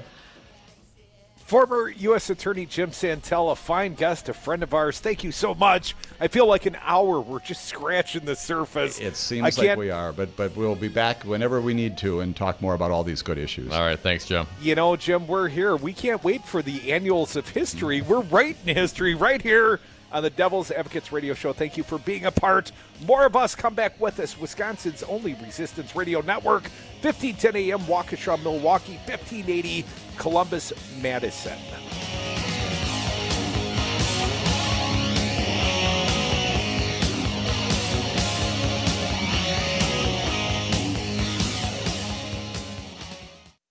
Hi, this is Brad Saug, owner of Zero Res Madison Carpet Cleaning. Zero Res is the best new technology in carpet cleaning. We have a patented process using empowered water, a high-tech process in which we force the water to act like soap.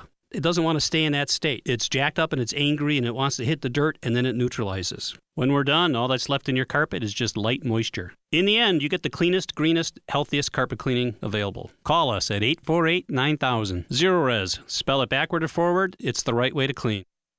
The Resistance is live 7 days a week here on 1510 AM WRRD, Wisconsin's Resistance Radio. Tune in Saturdays for Busted Pencils, fully leaded education talk with Dr. Tim Slecker, 11 a.m. to noon. Then it's the voice of the voiceless, champion of the working class. Earl Ingram's Saturday show is live from 12 to 3 p.m. Then Right Meets Left with the Joel and Joe Costa Show. Republican State Rep Joel Kleefish and Democratic State Rep Joe Costa Zamarupa go toe-to-toe from 3 to 4. Always streaming at newstalk1510am.com, Wisconsin's Resistance Radio. Well, you are listening to Wisconsin's Resistance Radio Network. Ooh, I just felt a trickle down. No, I don't recall doing it. Hey folks, sexy liberal Stephanie Miller here. Most new Wisconsin jobs are in Dane County, it's true. Some of my listeners are relocating to Madison. Many already commute there. When asked where to turn for a trusted real estate team that understands Madison, I say the same thing. Solidarity Realty. They help you through the process and protect your consumer rights.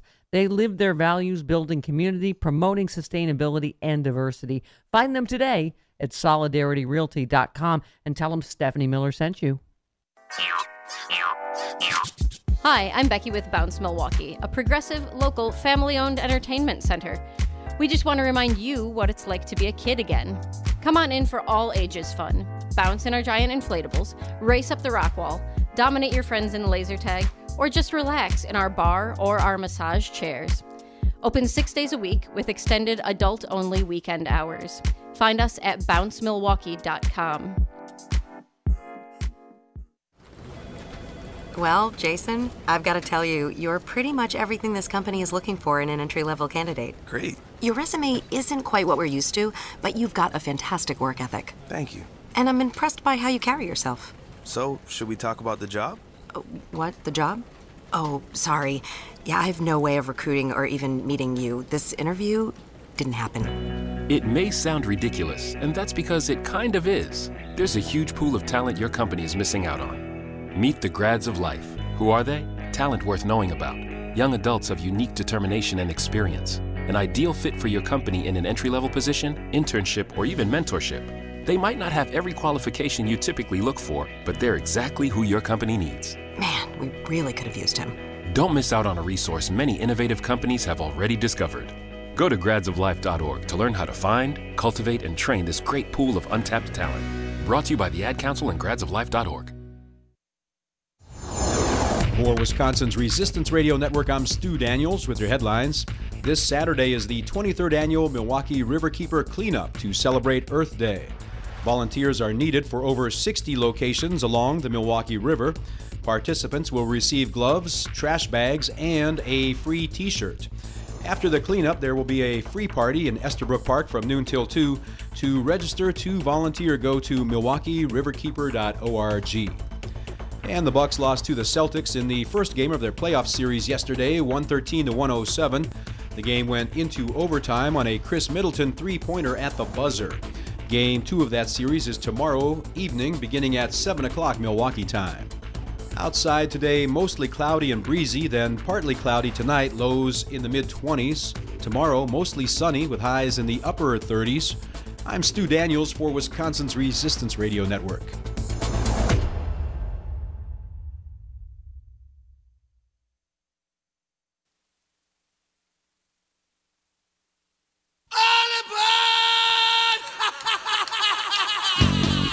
The Devil's Advocates, tackling the issues you're not allowed to talk about at the dinner table.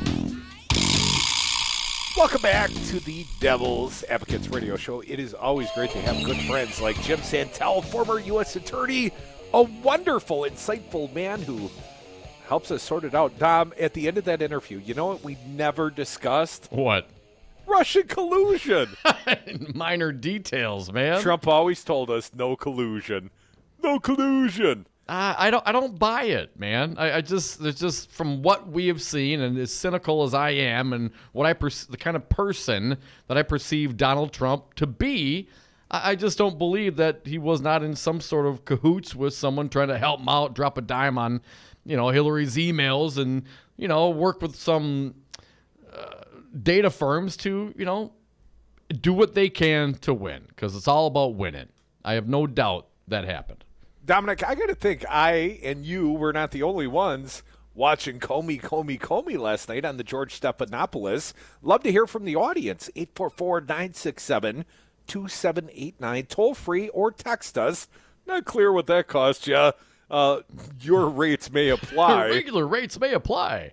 The political party line, once again, 844-967-2789. So, all in all, Comey, I ditched on the last 5 minutes. Did I miss anything at the very end?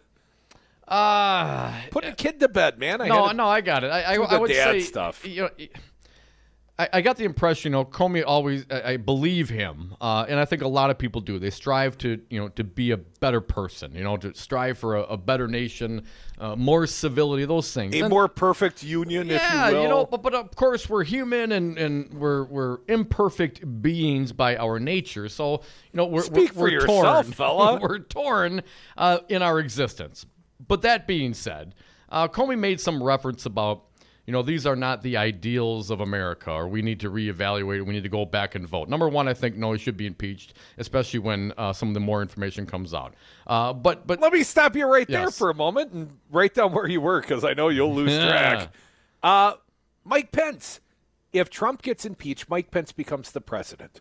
And Trump and Pence may or may not have been in cahoots. Let's not forget, Mike Pence headed up the transition. Mike Pence allowed Flynn to serve despite the fact he was under FBI investigation? Let's not assume that Mike Pence is beyond reproach. We've also seen the resignation of the current Speaker of the House, Paul Ryan. He'd be number 2 in line. Before we're willing to throw Trump overboard and accept our penance with Pence, if you will, I would say maybe Comey does have this aspect right. It's up to the American people to beat back, to renounce Donald Trump at the ballot box.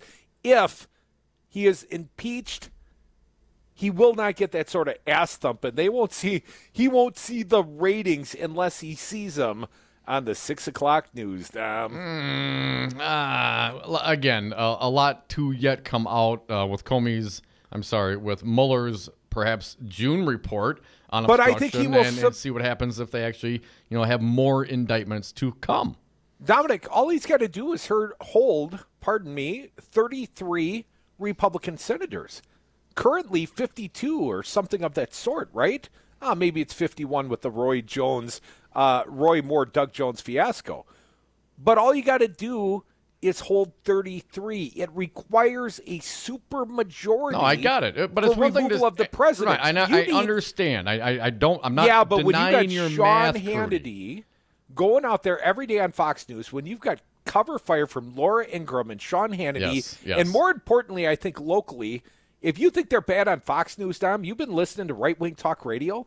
They've got all sorts of pretzels of rationalizations why Comey's the bad guy, why Comey's the slime ball, and why Donald Trump is, completely vindicated because, Comey's a leaker, lying Comey. They're right there. They're right in bed with the current president. But you're making these determinations with the information that we have now. And I'm telling you that given the trajectory of this investigation and the news that is coming out, and what is coming out, that right now I have no doubt that perhaps the Senate would hold for Trump. Okay, not going to happen. But if they come out with an audio tape or they come out with some more information, and the Access Hollywood tape? Hey, Sergey, that thing worked that we worked on. That was good job. Come on out to the White House. If he's going to have more information. Mueller will have more out there. Now, given the obstruction that's out there right now, and the Republicans, like our own Senator Ron Johnson, are probably not inclined to impeach.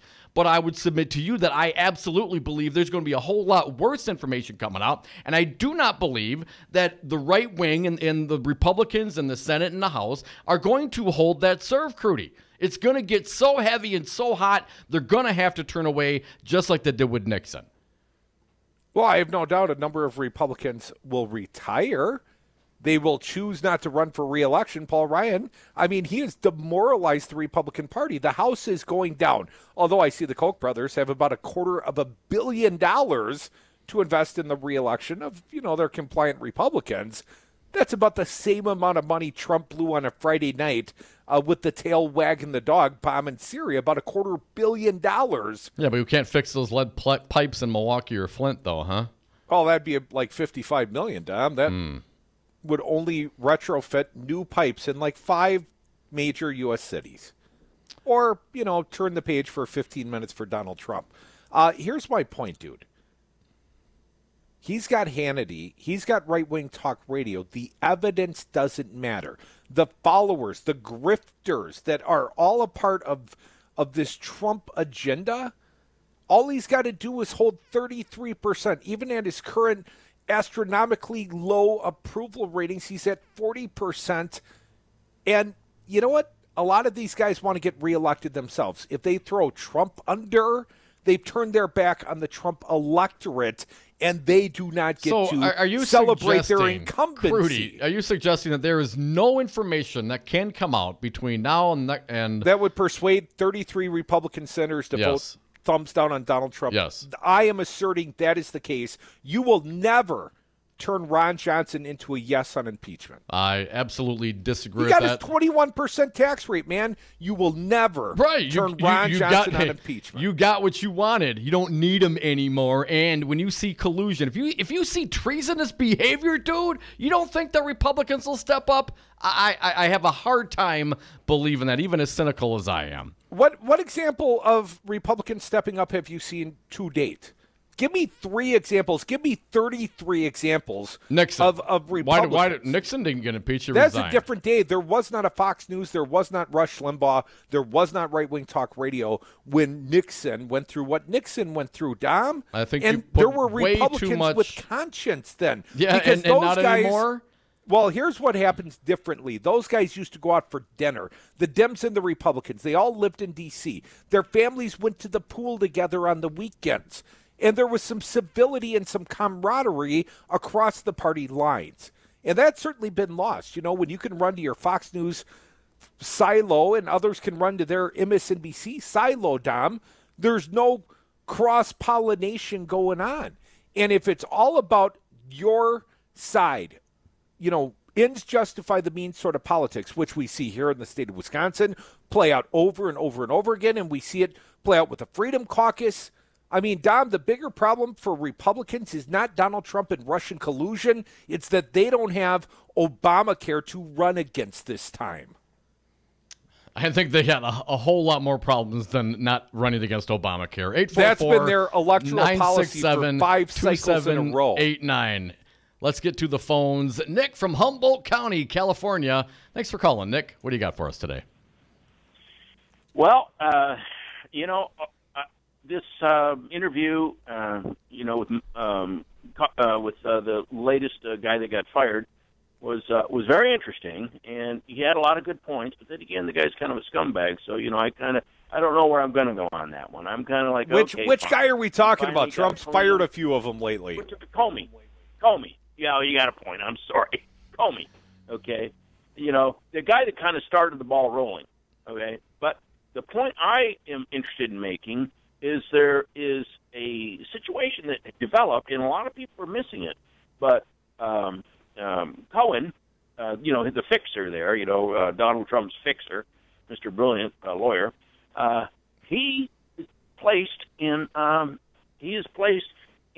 Prague, correct? Yes, reporting has been that Mueller apparently has evidence that he did go to Prague. Where, of course, he is denied. Cohen's denied that a couple of times now. But we understand that he gained entry into Prague through Germany, where it would not have marked his passport. His earlier response was to take a photo of his passport and say, "I've never been to Prague." Well, apparently there is reporting saying Mueller's got evidence he has been to Prague. He's still denying it. But what? He's still denying that Trump had anything to do with the stormy payoff. Right. Yeah, but the deal is Cohen is the back channel. Remember they kept trying to establish a back channel? Talk about collusion. There's your evidence right there. Okay? Once they flesh that out, sorry, they can't say there was no collusion. Well, and Game you over, talk, dude. Game over, dude. Ready Player One. There's thanks for the call, Nick. We appreciate it. There's already collusion. I mean, that's already been established. The Trump Tower meeting that they all lied about. That was already collusion. Is there clear evidence of obstruction, considering our understanding that Donald Trump wrote the letter on behalf of Fredo Jr., Trump Jr., saying nothing to see here, effectively, and Hope Hicks, who, is in the inner circle, she might have as much dirt on Trump as Cohen himself. Hope Hicks, little Hopi, says, well, none of this will ever see the light of day. Mm-hmm. Well, she's also been investigated by Mueller, and she's too pretty to go to prison, Dom. I think there's all kinds of jailbirds singing on Donald Trump, but that also potentially evidence of what? Obstruction of justice. Play along. Yeah, I mean, obstruction is already there, but I mean, collusion. To Nick's point, the collusion. If Mueller can put Trump's attorney into, I'm starting to, all these names to start running together, into Europe when he said he was not there as a back channel or communication or handler, whatever you want to call it, for Russian contacts.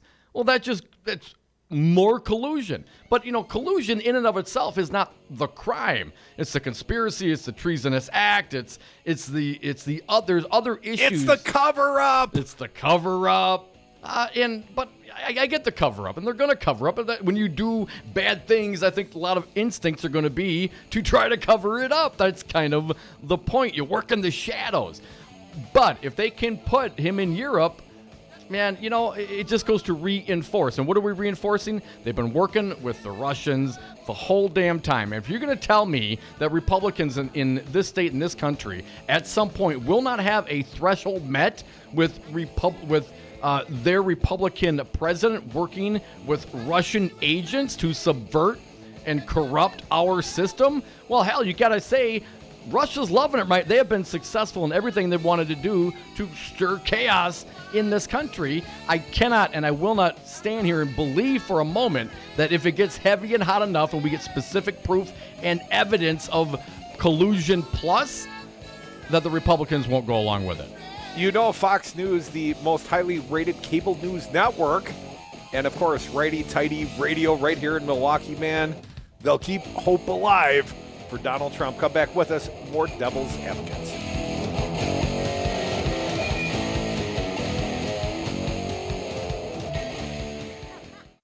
Current president of the United States was with prostitutes peeing on each other in Moscow in 2013.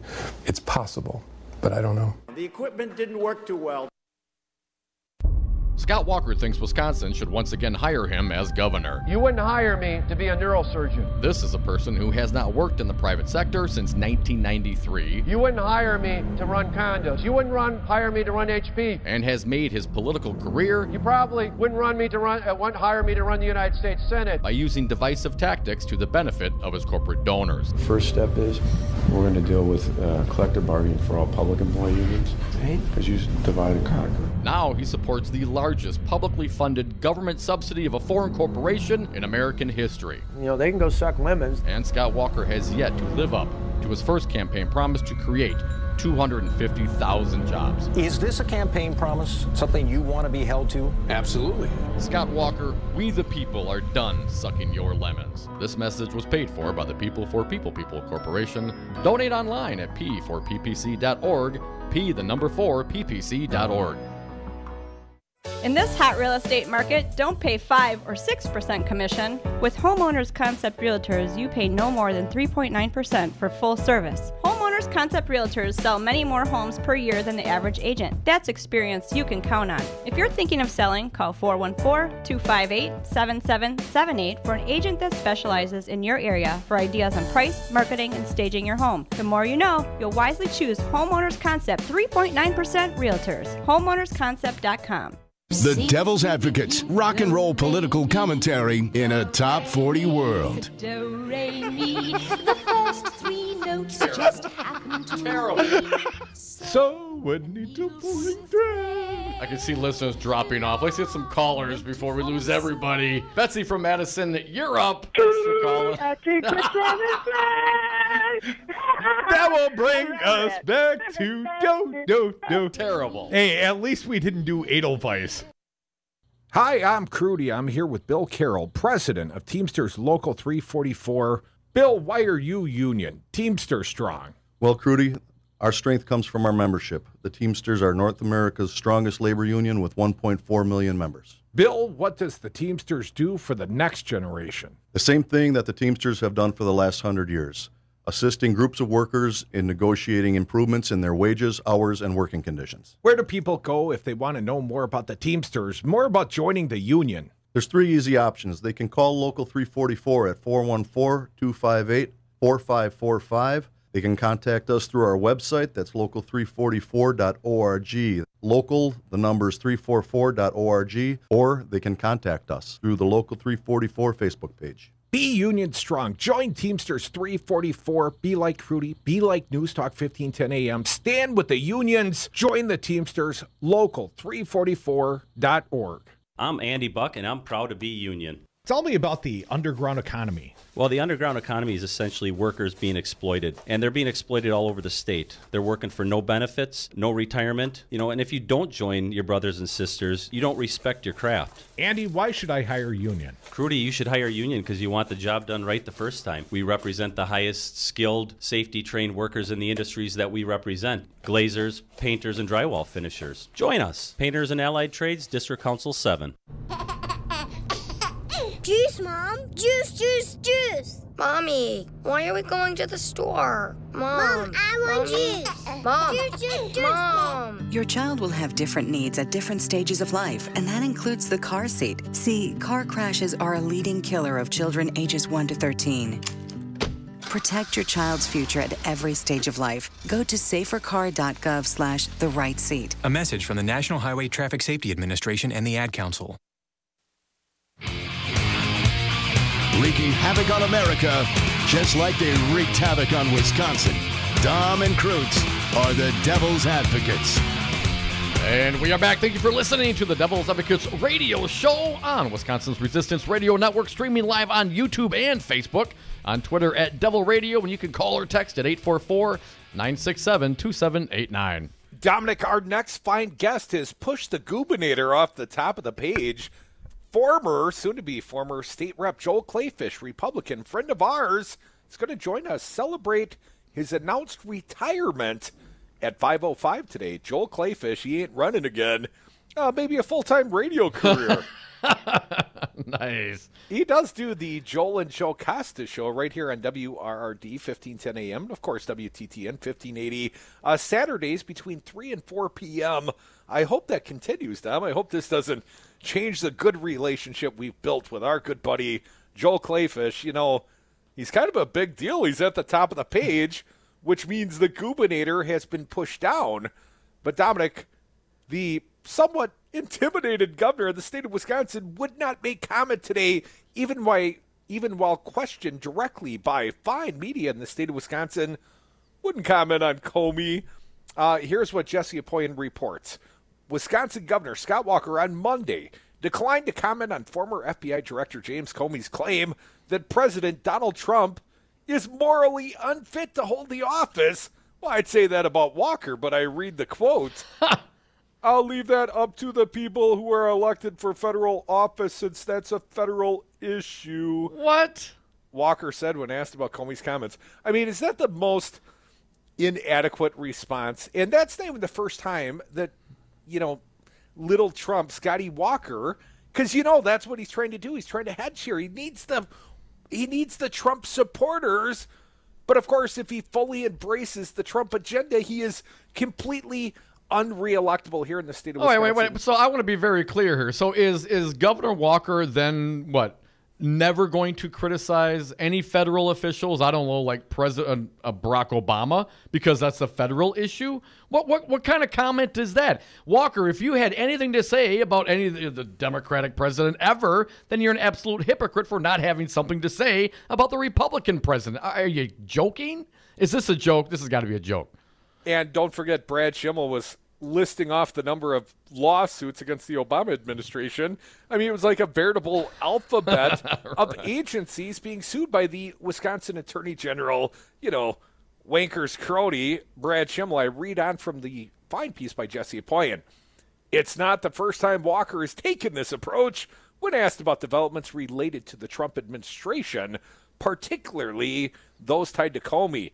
Asked in May of 2017 to respond to Trump's decision to fire Comey, Walker said he would leave the issues to members of the U.S. House and Senate since it's a federal issue and I don't have any legal expertise. Well, I don't think you need the defining legal. I'm not clear that this man has any expertise, Dom. Walker took questions from reporters at the state capitol after signing into law a bill that would provide reemployment rights, death benefits, and continuation pay benefits to National Guard members and their families while they are mobilized to state active duty. Like if this partisan governor sends them down to guard the Great Southern Wall? This, I believe, Dom, is Joel Kleefish's last piece of legislation. He, of course, joins us soon, but announced his retirement today. Was quite proud this one being signed into law by the gubernator, though. Crudy, pardon me, while reading on, while he declined to wade into the Trump-Comey dispute, Walker denounced the alleged behavior of Republican governor with whom he had previously campaigned. Missouri Governor Eric Greitens faces a felony charge of invasion of privacy after allegedly photographing a naked woman without her consent during an extramarital affair. The woman, who the Republican-controlled state legislature has deemed to be credible, said Greitens hit her, coerced her into sexual activity, and threatened her during the course of the relationship. Here's what Walker said. I think it's a horribly sad situation there. I think looking at what the legislature said there, if those reports are accurate, there you go, if those reports are accurate. Isn't that what he said about the accusers of Roy Moore? Yes. If those reports are accurate. I mean, we were talking about 14-year-old girls accusing Roy Moore of amorous behavior, and he chose to say, you remember there's online reports I had a love baby, but that wasn't me, that was a Scott P. Walker. Like the woman doesn't know who impregnated her at Marquette University. But, I digress, Dom. As Walker continues, if those reports are accurate, and it seems like they keep reaffirming those, I don't know how someone stays in that position. I think for the citizens of the state, it's difficult, if not impossible, to govern. Isn't he the one that hired Ben Sparks, the guy who's got, the submissive sex slave under contract? Yes. There are stories breaking out of Vegas. The man's on the lam last we heard. We talked to a reporter from Alaska. He was perpetrating the same sort of behavior in Alaska, talking about Ben Sparks, the former GOP spokesman, former Scott Walker spokesman. And I would point out also allegations of massive cocaine use up in Alaska. But he just start contracting sex slaves when he got to, Alaska or Vegas. Never considered, his personal, let's call it kinkdom, while he worked for the Walker administration, because the allegations against Ben Spark are very much like the allegations made against the Missouri governor that Scott Walker thinks should resign. Folks, we're the Devil's Advocates. We got the best damn show in radio. It's only going to get better. We got Joel Kleefish, our good friend, state rep, does a show right here on Resistance Radio, Saturdays 3 to 4. Come back, he'll tell us why he's quitting. I suspect it's all our fault.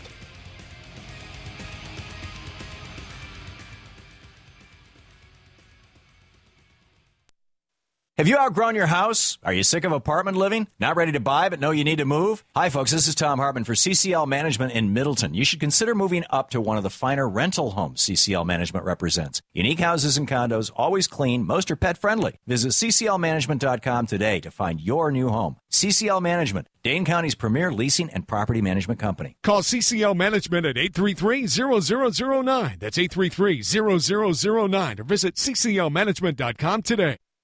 Matt Rothschild here from the Wisconsin Democracy Campaign. I love being on Resistance Radio because I get to tell you who's throwing money around in the state capitol. It's disgusting. Wisconsin's not open for business. It's open for bribery. And Walker, Fitzgerald, and Voss have turned the Capitol into an ATM for their corporate cronies. At the Wisconsin Democracy Campaign, we blow the whistle on all of them. So please go to our website at wisdc.org, check out our latest stories, and send us a donation. We need a louder whistle.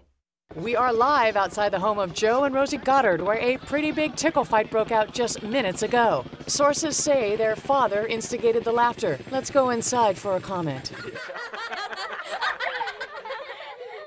Apparently, they have no comment. Dads, let this be a reminder that it only takes a moment to make a moment. Call 877-4DAD-411 or visit fatherhood.gov. Brought to you by the U.S. Department of Health and Human Services and the Ad Council. The Devil's Advocates. James Santelle, he's a former U.S. attorney. He's our guest live on Brady. Once again, a pleasure to be with you, gentlemen, to talk about the latest news breaking as we speak. The FBI raided Michael Cohen, Trump's personal attorney, but once they got there, then they went back and got a more thorough warrant and said, we'll take everything.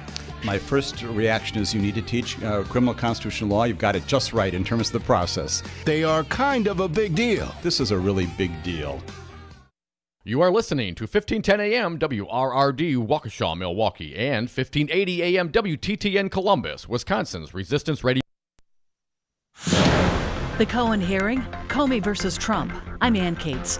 A federal judge has ordered the government to turn over materials seized in a raid to the legal team of the president's personal lawyer, Michael Cohen. Correspondent Shimon Prokopesh. The judge has sided somewhat with Michael Cohen's attorney here. She said, okay, I'm going to have the prosecutors hand you guys all of those documents, all of that material, and then we will reconvene, and we will essentially what's going to happen is they're going to decide after that what's privilege, what's not. Cohen was ordered to reveal the name of one of his clients, who is Fox News host Sean Hannity. Porn star Stormy Daniels and her attorney were also at the hearing. President Trump continues to lash out at former FBI Director James Comey, while Washington lawmakers, including Pennsylvania Congressman Charlie Dent, are starting to weigh in. The morning after the Comey interview on ABC, President Trump tweets, Comey drafted the crooked Hillary exoneration long before he talked to her, then based his decisions on her poll numbers. Dent thinks Comey should not have had the big news conference to say there was no reason to prosecute Clinton. His original mistake, in my view, was publicly giving his opinion in July of 2016, and he compounded that mistake when he reopened the case. And the letter to committee members on Capitol Hill about the reopening of the case was bound to be and was made public within minutes. Bob Costantini, Washington. The Bill Cosby sexual assault retrial continues in suburban Philadelphia with his accuser still on the witness stand. Correspondent Steve Kastenbaum. Andrea Constand was grilled by defense attorney Tom Mesereau again. He quizzed her about discrepancies between phone records and her report to police. She said she told police what happened to the best of her recollection. He asked her why she spent so much time with a married man and never asked about his wife. Constand said it was a professional relationship, and Cosby's wife was none of her business. On Wall Street, the Dow gained 213 points, the S&P up 22, the Nasdaq up 50. I'm Ann Cates.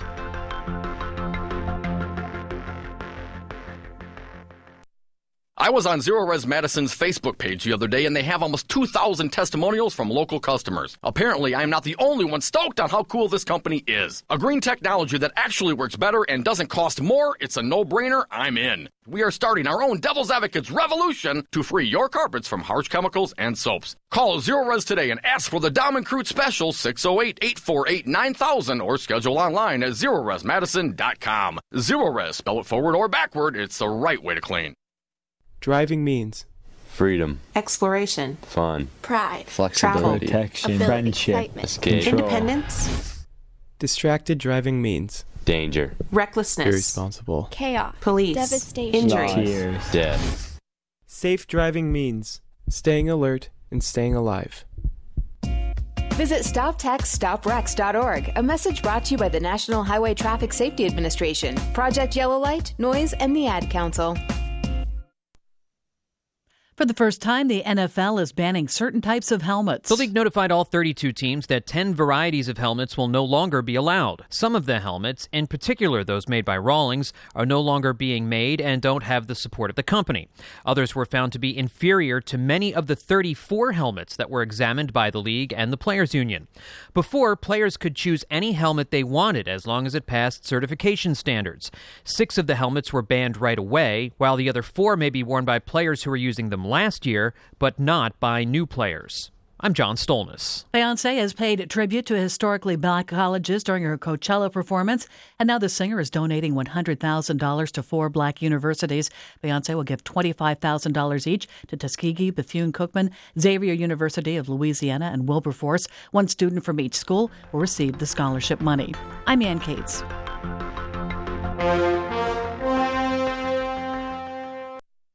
In the wake of a disaster, what one thing can you send that will help people the most? A blanket, a tent, a sandbag, a doctor. Actually, if you send a monetary donation, you send all these things. Even a small donation can make a big impact and can quickly become exactly what people affected by disaster need most. In the wake of a hurricane, your monetary donation can make a huge difference to those in need. To donate, visit supporthurricanerelief.org. That's supporthurricanerelief.org. Brought to you by the Ad Council. Tune in to The Resistance, Wisconsin's Resistance Radio. Start your weekday off with the Earl Ingram Show from 7 to 9 a.m. Next is the Stephanie Miller Show from 9 to 11. Then from 11 to 2, it's the Tom Hartman Program. At 2 o'clock, it's 414 Wisconsin. Then from 3 to 6, it's the Devil's Advocates. Mandatory listening.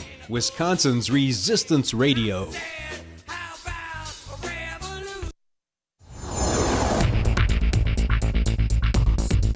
For Wisconsin's Resistance Radio Network, I'm Stu Daniels with your headlines. In the latest edition of the Nation's Report Card, Milwaukee Public Schools students continue to struggle, scoring well below state and national averages.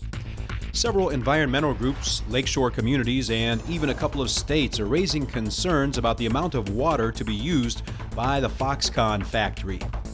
And the Brewers lost to the Mets 3-2 yesterday. They now come home to start a 3-game series with the Reds tonight. Outside today, mostly cloudy and breezy, then partly cloudy tonight, lows in the mid-20s. Tomorrow, mostly sunny with highs in the upper 30s. And for Wednesday, a 60% chance of rain with highs around 40 degrees. I'm Stu Daniels for Wisconsin's Resistance Radio Network.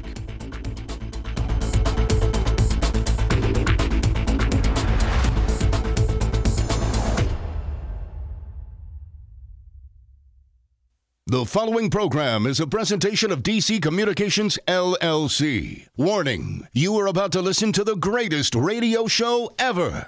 And due to contractual obligations and to shield our airwaves corporate licensees from any semblance of liability, responsibility, and gullibility, we must tell you the views represented on this show are not necessarily those of this station or its management. This radio show contains differing points of view on current political topics, and due to the nature of its contents, it should be heard by everyone. Thank you for listening. 3, 2, 1. Now live from the heart of liberal Wisconsin, where the political party is just beginning, welcome to the Devil's Advocate Show. Best friends proving it's never personal, only politics. Please allow me to introduce myself. Now here are your hosts, Dom and Crute. Welcome back to the Devil's Advocates Radio Show. It's Call Me Monday, but it's also the happy hour. And Dom, we got the big man on campus. He's our good friend Joel Kleefish. He is a state rep, but he's made a big announcement today. And Joel also, of course, you all know, does a fine show right here on WRRD, WTTN, Wisconsin's Resistance Radio, Saturdays 3 to 4, the Joel and Joe Costa Show. So, Joel, welcome back, man. You're getting out of state legislating. You must be going into radio full time. Well, you know, I've told a lot of people this today, that after I realized how fun and exciting radio is, I just can't help myself. It's time to make the jump. Time to finally make the big bucks, Joel. Yeah. Time to make the big bucks and move from a state job to radio. Welcome to the private sector, Joel. Hey, buddy, I got to ask you. Well, I'm familiar with the private sector. I know, and you are a fine media darling yourself. You did quite a bit of media work once upon a time, which makes me a little saddened to know that you didn't announce your retirement right here on the show. Joe, how did you go about announcing your retirement, Joel? As a matter of fact, I thought that I had a fantastic relationship with the folks who report from the state capitol, the media, the local newspaper, which is now more electronic media, the newspaper core that has an office right in the building. So I went and sat down with them at the same time I released my statement on social media, which is kind of the way to do things these days, like it or not. And it was an unbelievably, overwhelmingly humbling, heartfelt, emotional day. Well, it's because you're something of a good guy, Joel Kleefish. I think people like you. They really, really like you. Joel, here's the question.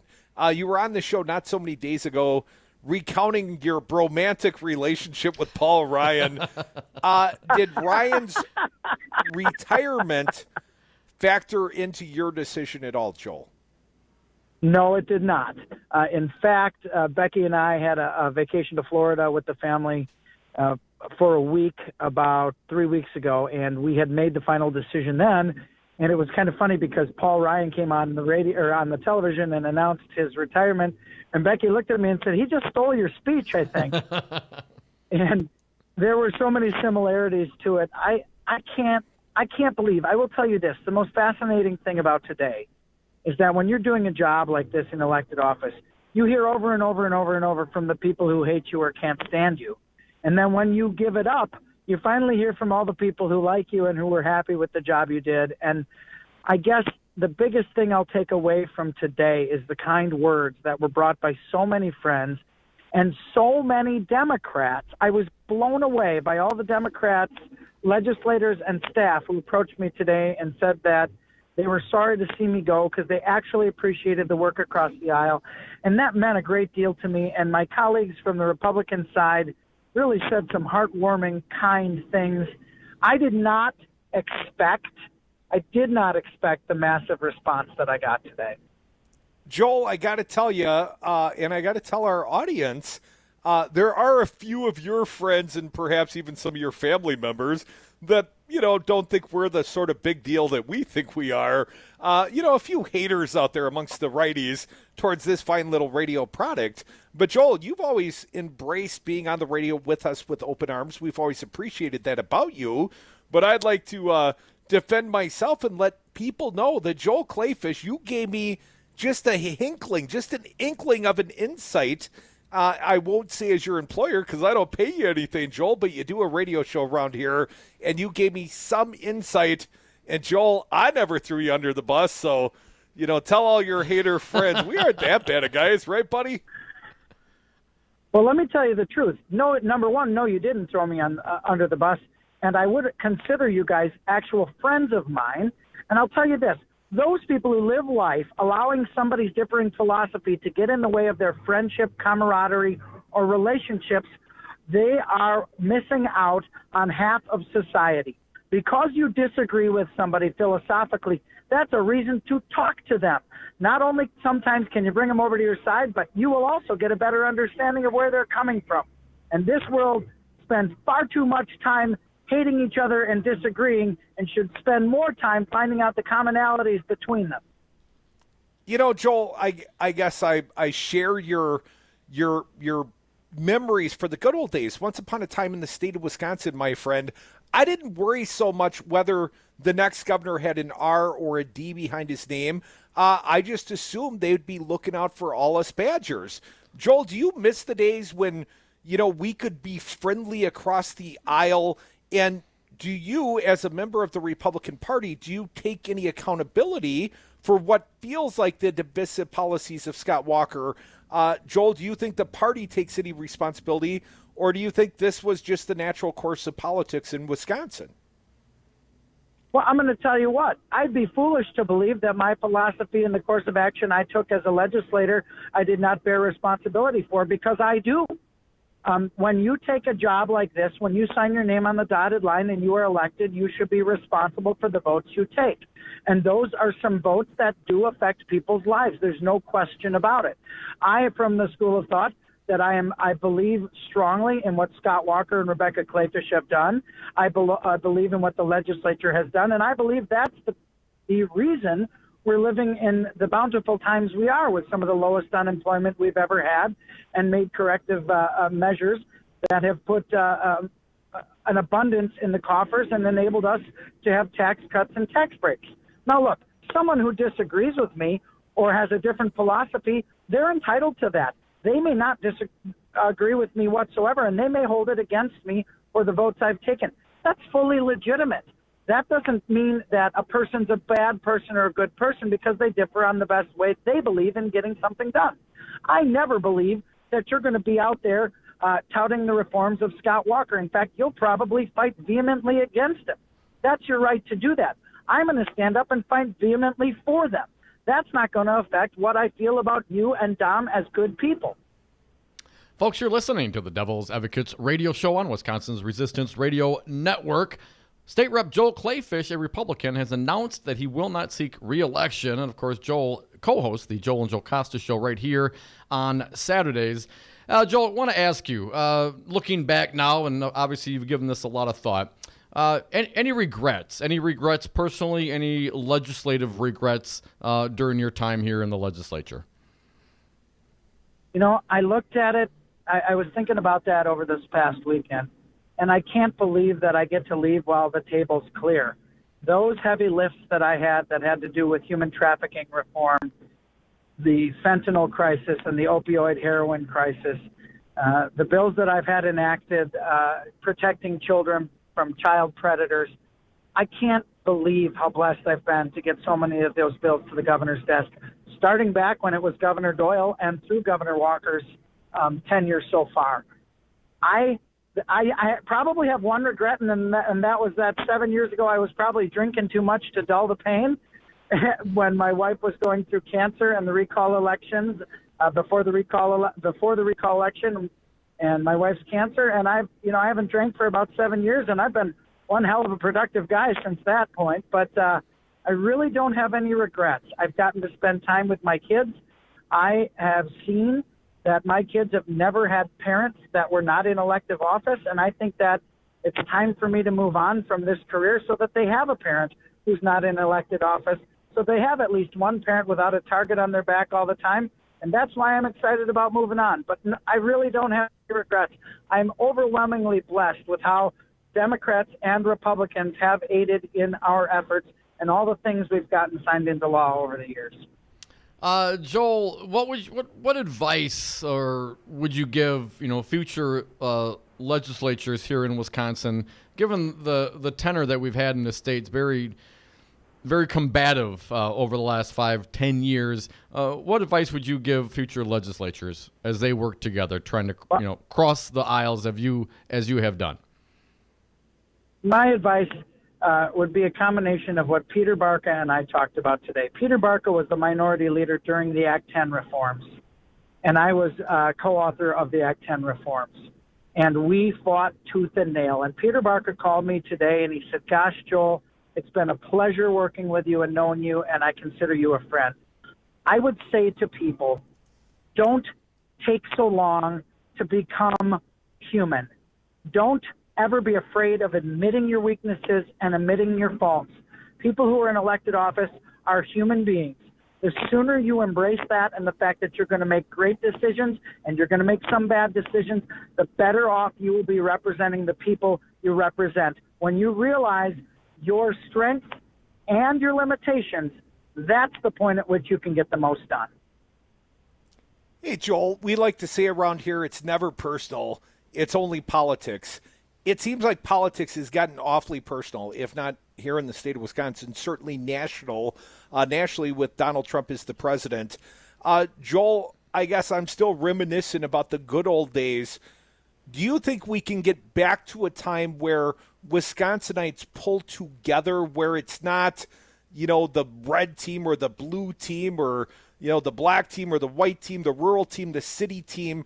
Joel, can we get back to, we're all Badgers and we're going to do the right thing just because it's the right thing to do?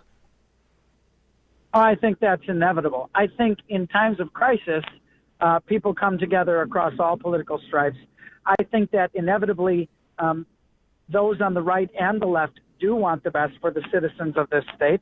And, we've gone through some tenuous and tumultuous times. One thing that's frustrating is having all these Democrats come to me and say, Joel, you really put your money where your mouth was, and you worked across the aisles, and you weren't afraid to take that criticism.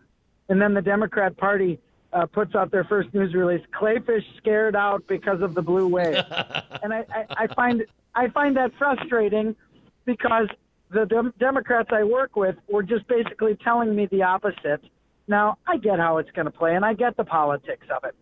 I guess unless we are ready to start looking at the best in everyone, we will have some who continue to only look at the worst, and that's unfortunate. Well, Joel, right here on Resistance Radio, I know you don't call it that, but I do. We've always tried to provide a platform for dissent, for the voice of others, be it yourself or U.S. Senator Ron Johnson or any of the numerous Republicans that have come on the shows here. We've always tried to be a platform for, talking back and forth and keeping the dialogue open. But, Joel, we're about to get right into the heart of the elective season. I got to ask you, my friend, it's going to get a little ugly out there. There's going to be some advocating done by yours truly. Man, I even joined the Democratic Party today, Joel. I guess I'm on the blue team. Holy cow. Or at least I paid the $25 members dues. Joel, I got to ask you, when it's all said and done, can you still be my friend? Because, man, I might throw some shade towards Republicans over, let's call it, the next 6 months or so. Well, you may attempt to throw some shade, and I will be the bright beacon of glory on the other side, throwing it right back at you. At the end of the day, I don't expect anything different from people where where their philosophies lie. There may be days we may not share coffee. There may be days I'd rather sit by myself than talk to you. But the fact of the matter is, I'm going to be out there fighting just as hard on the other side. And when you own a radio station, oftentimes it only helps to have diversity of content, which is one of the great things about the Joel and Joe Casta show. We have nothing if not diversity of content on that show, and you haven't been afraid of that so far. So to you, I say, you may bring it, and I will say it's been brought, as they say from the movie. Oh, Joel, you stung me with our own get back. Our good friend, retiring State Representative Joel Kleefish. He's a Republican. He's a friend of ours. He, of course, married to the Lieutenant Governor. She's not getting out to spend more time with family with you, right, Joel?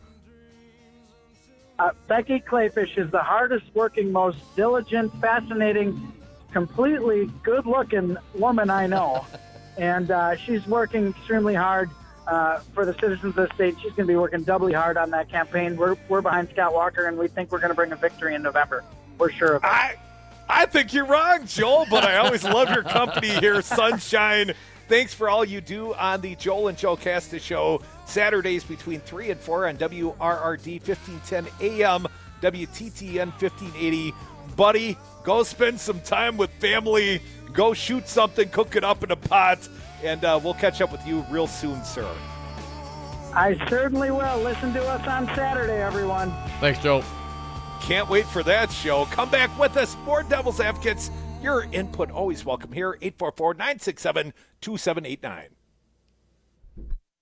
Wisconsin Republican Attorney General Brad Schimmel claims he will further investigate the investigators of the John Doe 2 investigation because it was all a partisan witch hunt. Wisconsin State Rep Chris Taylor said this. There is absolutely no concern expressed by this Attorney General or these Republican legislators about the underlying criminal conduct that this corruption investigation revealed. Scott Walker was breaking laws. And Brad Schimmel fails to acknowledge the 6 criminal convictions, 4 felonies in the Scott Walker John Doe 1. Was that also a partisan witch hunt? One newspaper has done a good job. It's a national paper, the Wall Street Journal. And AG Schimmel filed an embarrassing hack partisan bull report where he's still looking for the leaker. Get a clue! Wasn't it Eric O'Keefe from Wisconsin Club for Growth? Well, I was born to do this. This message was paid for by the People for People Corporation. Donate online at p4ppc.org, p4ppc.org. On Thursday, April 12th at 1:45 p.m. and 6:45 p.m., WRRD 1510 a.m. and WTTN 1580 a.m. will participate in Wisconsin's statewide tornado drills. These are only tests and will last for 1 minute. When the tests are finished, we will return to normal programming. These tornado drills are an excellent opportunity for you and your family to prepare for the upcoming severe weather season and to practice your emergency plans. To learn more, go to readywisconsin.wi.gov. In this hot real estate market, don't pay 5 or 6% commission. With Homeowners Concept Realtors, you pay no more than 3.9% for full service. Homeowners Concept Realtors sell many more homes per year than the average agent. That's experience you can count on. If you're thinking of selling, call 414-258-7778 for an agent that specializes in your area for ideas on price, marketing, and staging your home. The more you know, you'll wisely choose Homeowners Concept 3.9% Realtors. HomeownersConcept.com. Hey folks, sexy liberal Stephanie Miller here. Most new Wisconsin jobs are in Dane County, it's true. Some of my listeners are relocating to Madison. Many already commute there. When asked where to turn for a trusted real estate team that understands Madison, I say the same thing. Solidarity Realty. They help you through the process and protect your consumer rights. They live their values building community, promoting sustainability and diversity. Find them today at solidarityrealty.com and tell them Stephanie Miller sent you. Have a drink at Regano's Roman Coin. This neighborhood corner tavern is as classic as the street it occupies. Family owned and operated since 1966, Regano's Roman Coin is located in a former Pabst Tide House on historic Brady Street, serving an array of craft beers with a focus on Wisconsin breweries. Also, weekly drink specials, trivia on Wednesdays, seasonal sporting events, parties hosted for all occasions, and pet friendly. Open 11 a.m. Tuesday through Friday, 10 a.m. Saturday and Sunday, closed on Monday. Regano's Roman Coin, Milwaukee's pet friendly, cash only ordering classic corner tavern. This message is for all of you sitting in the passenger seat. And apologies if it gets a little uncomfortable, but how does it feel to be at the mercy of someone who thinks a random text is more important than your life? Someone who takes their eyes off the road while speeding along in a 3-ton hunk of steel. Freaky, right? Well, why not just ask them to stop? Or better yet, volunteer to text for them. It might be a little awkward, but believe me, you'll live. Learn more at stoptextstoprex.org. Brought to you by the Ad Council and the National Highway Traffic Safety Administration. It's a lot easier to measure how many times students use a semicolon correctly in an essay. Educated educators talking education. Than it is to measure how many wonderful ideas are in that essay.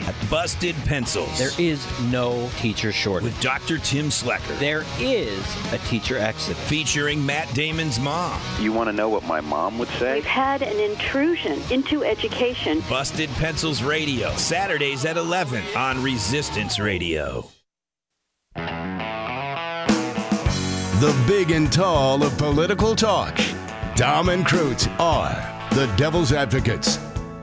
And we are back. Thank you for listening. 844-967-2789 is the number you need to dial if you want to join us on the radio.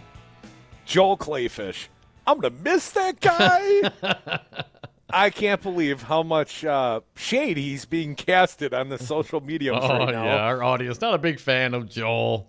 I actually like Joel Kleefish. I would say we are. We have become friends, Joel Kleefish and I, and, you know, I'll throw you in that mix as well. He's one of the few lawmakers that I would actually ask how his kids are doing.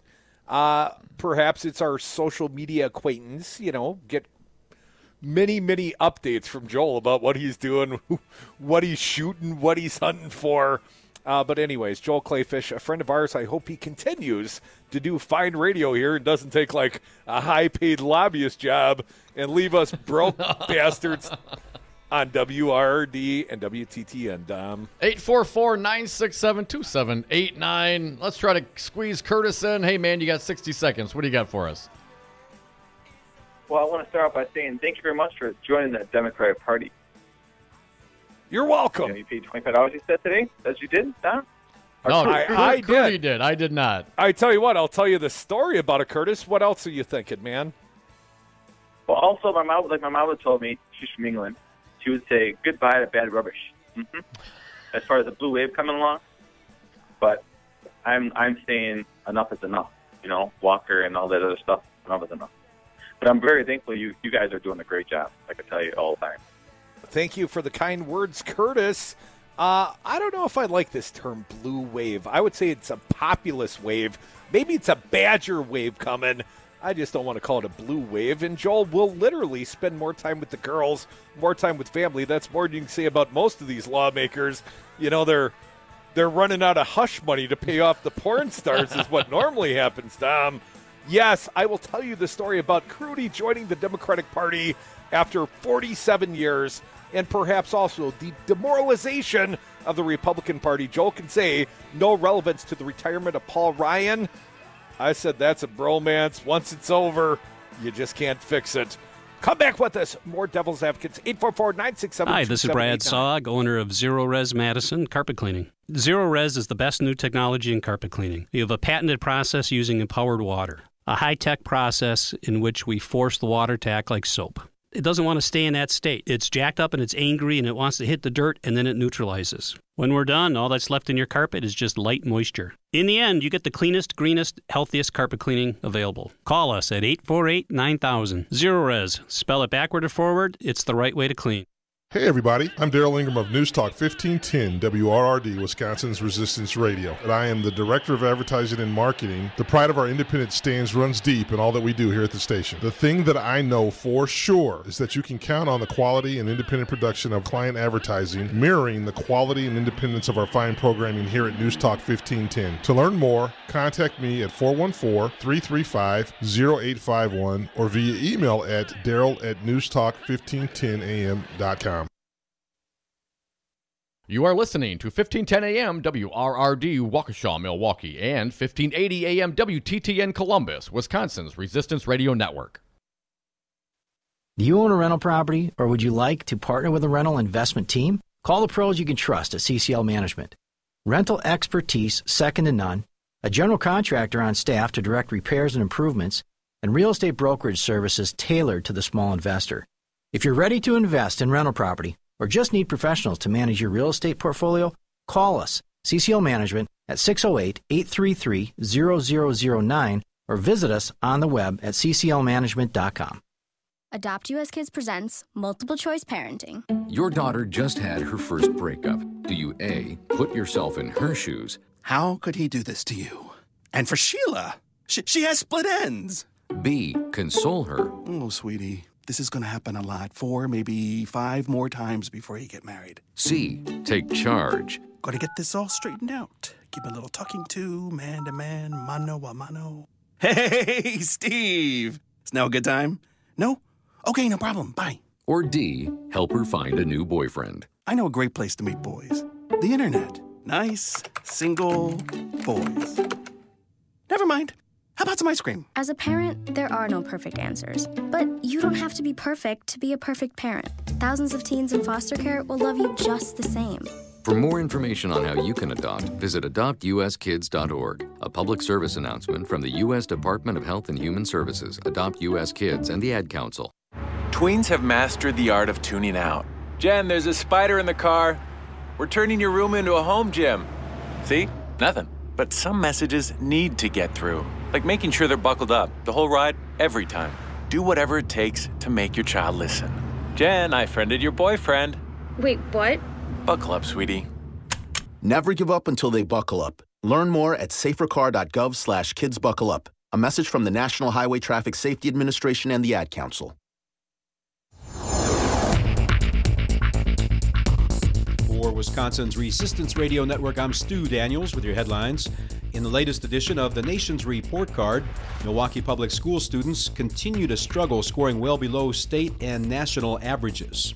The Bucks lost to the Celtics in the first game of their playoff series yesterday, 113-107. The game went into overtime on a Chris Middleton three-pointer at the buzzer. Game 2 of that series is tomorrow evening, beginning at 7 o'clock Milwaukee time. And the Brewers lost to the Mets 3-2 yesterday. They now come home to start a 3-game series with the Reds tonight. Outside today, mostly cloudy and breezy, then partly cloudy tonight, lows in the mid-20s. Tomorrow, mostly sunny with highs in the upper 30s. And for Wednesday, a 60% chance of rain with highs around 40 degrees. I'm Stu Daniels for Wisconsin's Resistance Radio Network.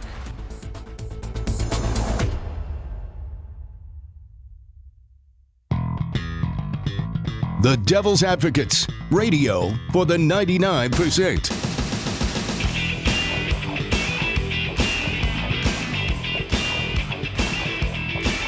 Welcome back to the Devil's Advocates radio show. Our friend Joel Kleefish, like myself, in Madison today. Dom, apparently Joel trying to squeeze one more day of per diem out on the taxpayer's dime. Yeah. I tease Joel. It's teasing out of love. Yes. Just like the audience. I see Dave St. Amant tweeted something at Joel Kleefish. I'm like, I'm not even going to read it. You know it's dark and shady over there. I like Joel, and I wish him well. And anyways, that's all I know for now. But, Dom, I got to tell you, I went on a little adventure since I was stuck in Madison. My wife, quite concerned about the rear-wheel drive car and all the snow we had over the weekend, didn't want me out there on the road, said, well, I think she's got a conference or something tonight.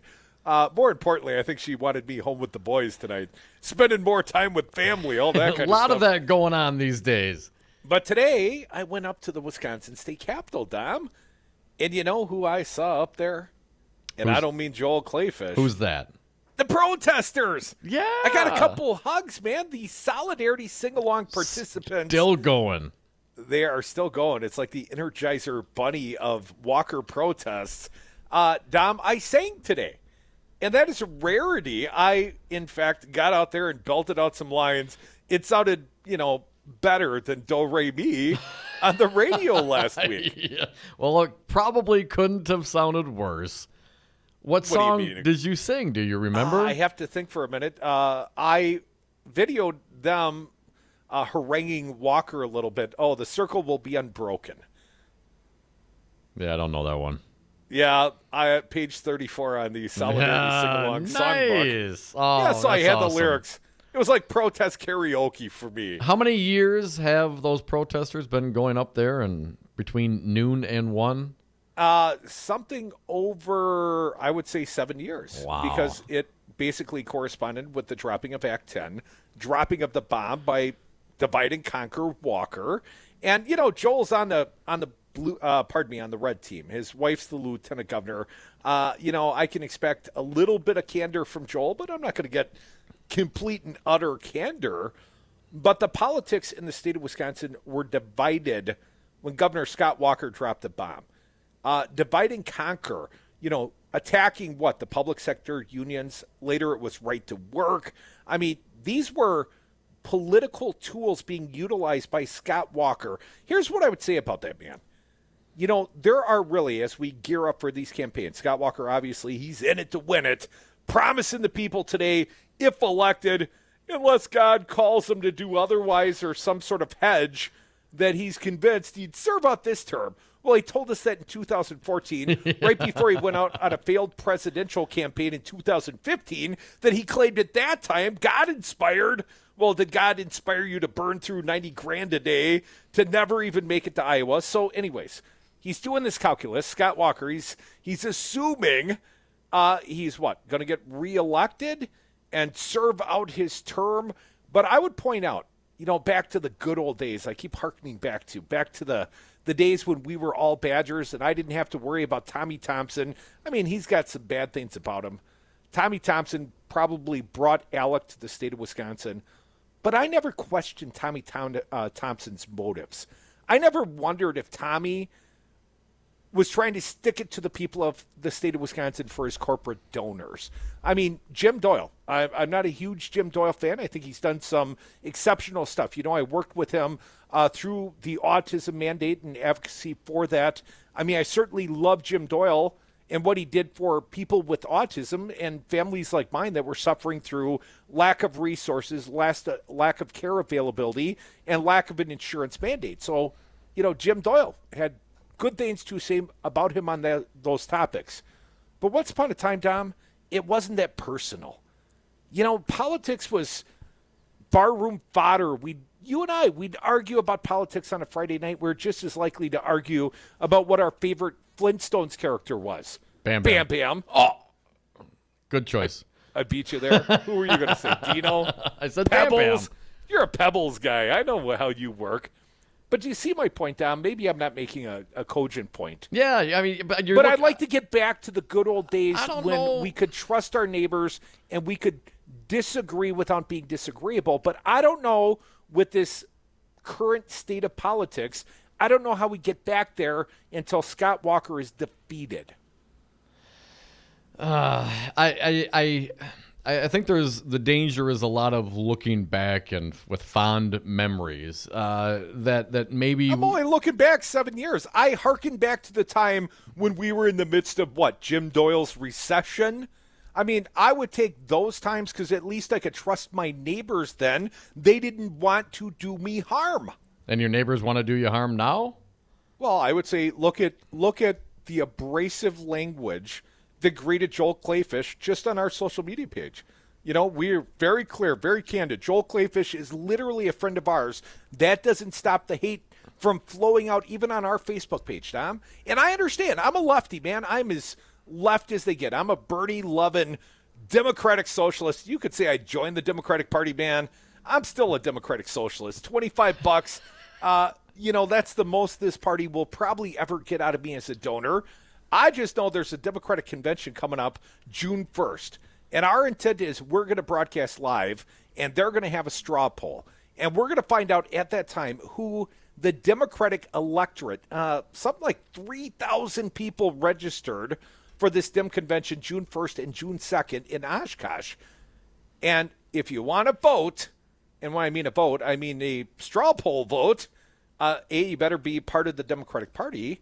And, of course, we will be there as fine media broadcaster types, Dom. But if you want to take part in the convention, vote on the platforms, you got to join the team. And apparently that cost about $25. Crudy, you want to get the quote out from Scott Walker today. Jesse Apoyan, our pal over at the Cap Times, this is what she quotes Walker as saying, quote, "So I can unequivocally, without hesitation, tell you I will never willingly leave the role as governor through the end of the next coming term. I am running for re-election to serve a full term." What is he, somebody's contracted submissive? What does he mean he would never willingly fail to serve out his term?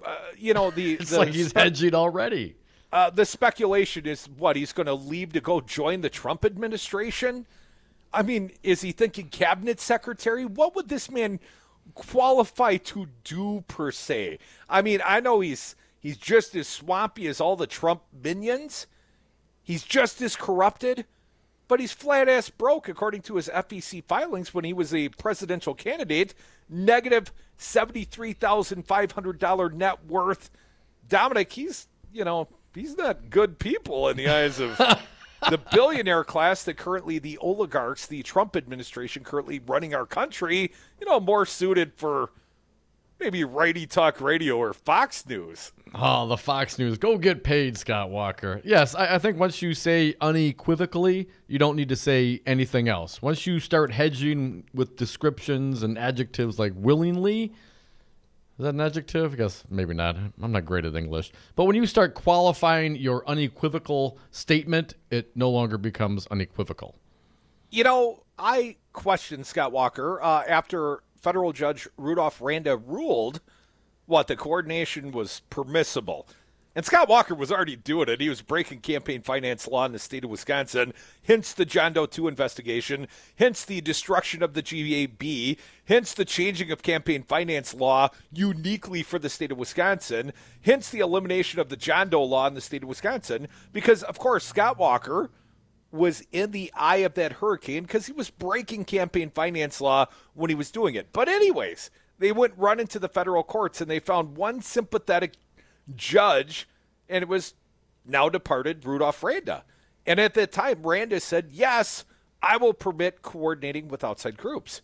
And I caught Scott Walker out in the public. That is a rarity. Scott Walker taking questions even from the media. You realize Scott Walker today, I was in the Capitol when this signing was going on. I was in the Wheeler press room. Me and one other member of the media were not in Scott Walker's little bill signing today, Dom, because, he doesn't really want to face the public. He just wants to stay behind closed doors. But Scott Walker, I'll sum it up this way. I don't like him very much. And you think he needs to leave in order for the state To heal. To heal. 844-967-2789. All right, Crudy. I want to give the state a hug, Dom. I need a hug. I told my wife that this weekend. I said, baby, just give me a hug. Just hold me. Easy, Uncle Joe Biden. Wisconsin. Easy. Yeah, you got to be careful for Feingold's thumb out there sticking out in the Sturgeon Bay, the Door County. That thumb will give you a hell of a hug. I'll tell you what. Why don't we take a break now, Crudy, because I want to hear more about this story, man. You are now a member of the party.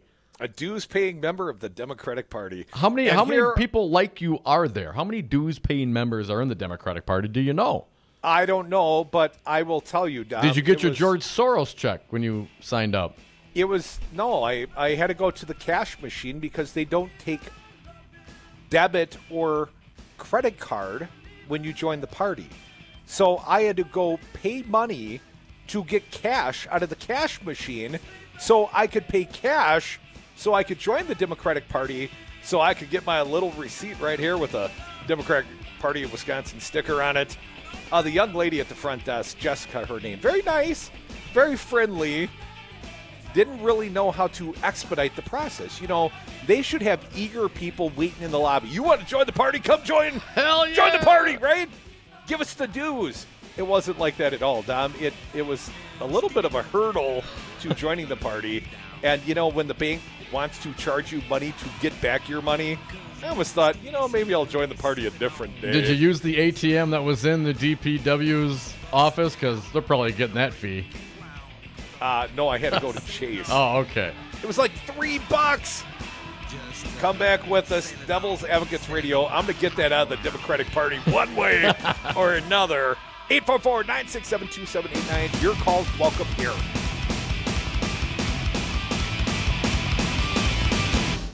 Well, now I know how he got the name of Bam Bam. He's all muscle. Hi, I'm Crudy. I'm here with Bill Carroll, president of Teamsters Local 344. Bill, why are you union? Teamster strong. Well, Crudy, our strength comes from our membership. The Teamsters are North America's strongest labor union with 1.4 million members. Bill, what does the Teamsters do for the next generation? The same thing that the Teamsters have done for the last 100 years, assisting groups of workers in negotiating improvements in their wages, hours, and working conditions. Where do people go if they want to know more about the Teamsters, more about joining the union? There's 3 easy options. They can call Local 344 at 414-258-4545. They can contact us through our website. That's local344.org. Local, the number is 344.org. Or they can contact us through the Local 344 Facebook page. Be union strong. Join Teamsters 344. Be like Crudy. Be like News Talk 1510 AM. Stand with the unions. Join the Teamsters. Local344.org. Take a look under your bed. Find stuff under there? What about jobs? No? Now try your basement. There's a pair of overalls that overall you're not so into anymore. A perfectly good laptop that hasn't sat in your lap in months. And even more stuff, but still no jobs? Well, you really have both. See, stuff is defined as household articles considered as a group. Sometimes this stuff is no longer needed. Wait, no longer needed? That can't be right. Because remember those jobs you were looking for? Those are really needed, and they're the stuff inside your stuff. Even inside that winter coat that moved with you to Phoenix. Our job is to unlock those jobs, and it starts when you donate your stuff to your local Goodwill. Here's how we do it. When you donate to Goodwill, we sell your stuff to provide job training for people right here in your community. So just by teaming up with Goodwill, you help create jobs. And isn't that worth parting with the leftover keytar from your 80s cover band? Goodwill. Donate stuff, create jobs. Find your nearest donation center at goodwill.org. A message from Goodwill and the Ad Council. Hi, I'm Becky with Bounce Milwaukee, a progressive, local, family-owned entertainment center. We just want to remind you what it's like to be a kid again. Come on in for all ages fun. Bounce in our giant inflatables, race up the rock wall, dominate your friends in laser tag, or just relax in our bar or our massage chairs. Open 6 days a week with extended adult-only weekend hours. Find us at bouncemilwaukee.com. Do you love public education? Do you want to support your schools? Then you should support the people who make them work. You should support teachers and their unions. Teachers' working conditions are students' learning conditions, and when the school bell rings, it is crucial that teachers do not check their rights at the door. The ability to organize and advocate around issues that improve the quality of a teacher's workplace will increase opportunities for students and make schools safer for everyone. Stand with teachers, stand with WEAC Region 7. My name is Adam Holmes, and I'm proud to be union. Adam, you're Director of Training for Painters District Council 7. What do you do? I'm making sure that we're investing in our members. We're providing the safest and best trained painters, glazers, drywall finishers, and trade show workers in the industry, and we also do that at no cost to the taxpayers. Why hire unions? Because it costs less to be safe. We keep the contractor on the right side of OSHA and help keep the workmen's comp rates affordable. Join us, Painters and Allied Trades, District Council 7. The Resistance is live 7 days a week here on 1510 AM WRRD, Wisconsin's Resistance Radio. Tune in Sundays for Meet the Press with Chuck Todd from 11 a.m. to noon. Then it's the Jeff Santos Show, kicking ass for the middle class from 12 to 3 p.m. And Citizen Action's Battleground Wisconsin rages from 3 to 4 p.m. Get your groove on with Stu Man PM, politics and music, 4 to 6 p.m. with Stu Daniels. Always streaming at newstalk1510am.com, Wisconsin's Resistance Radio.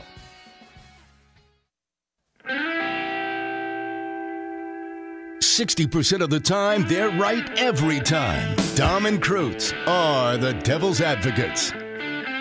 And we are back. Thank you for listening to the Devil's Advocates radio show. Last segment of the day. Party line 844-967-2789.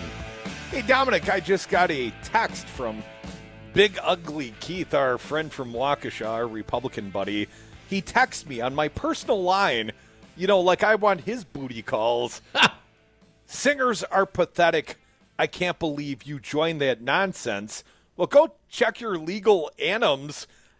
State v. Crute. Keith, I don't know if you know this, but I'm 2-0 against the Walker administration. John Markson threw out the unconstitutional arrest of myself and many of my Solidarity sing-along friends, and the Court of Appeals upheld that. I think Kloppenberg wrote the unanimous 3-0 decision. So my advice to you, Keith, and to Scott Walker, suck it. And also, Jersey Jeff in Madison sends me an email. You can also reach us at email. What a knob polishing for Joel.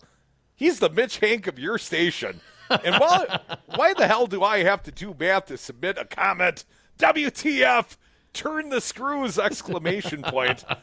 What we force people to prove they're not a Russian bot before they can comment on the Newstalk 1510 AM page? Apparently we do. I didn't know we did that, but you can just call us here, 844-967-2789. You could be like our pal Pizza Box Mike. Hey, Mike, welcome back to the Devil's Advocates. What do you got today? Well, I'm still waiting for a party that joins me and the people. So, it's okay if everybody wants to be in a party. I think we need a movement before we do the next election. So it's more than just about voting. It's about getting people, up and at it before they get to the polls, and maybe even educating a few along the way. It's a whole new concept. Because if we're going to wait till November and just do the same thing, it's kind of like that insanity thing, right? They expect a different result. We got to get out ahead of them this time. But I wanted to call about James Comey. He ain't no homie.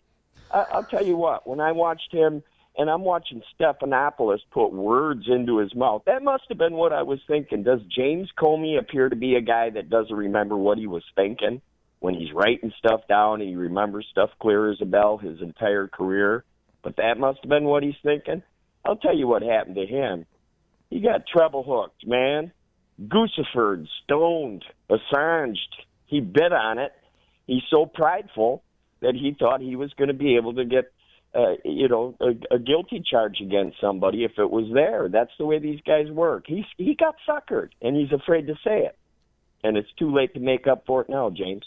I think the BBC's headline on this topic says it best, the topic being James Comey.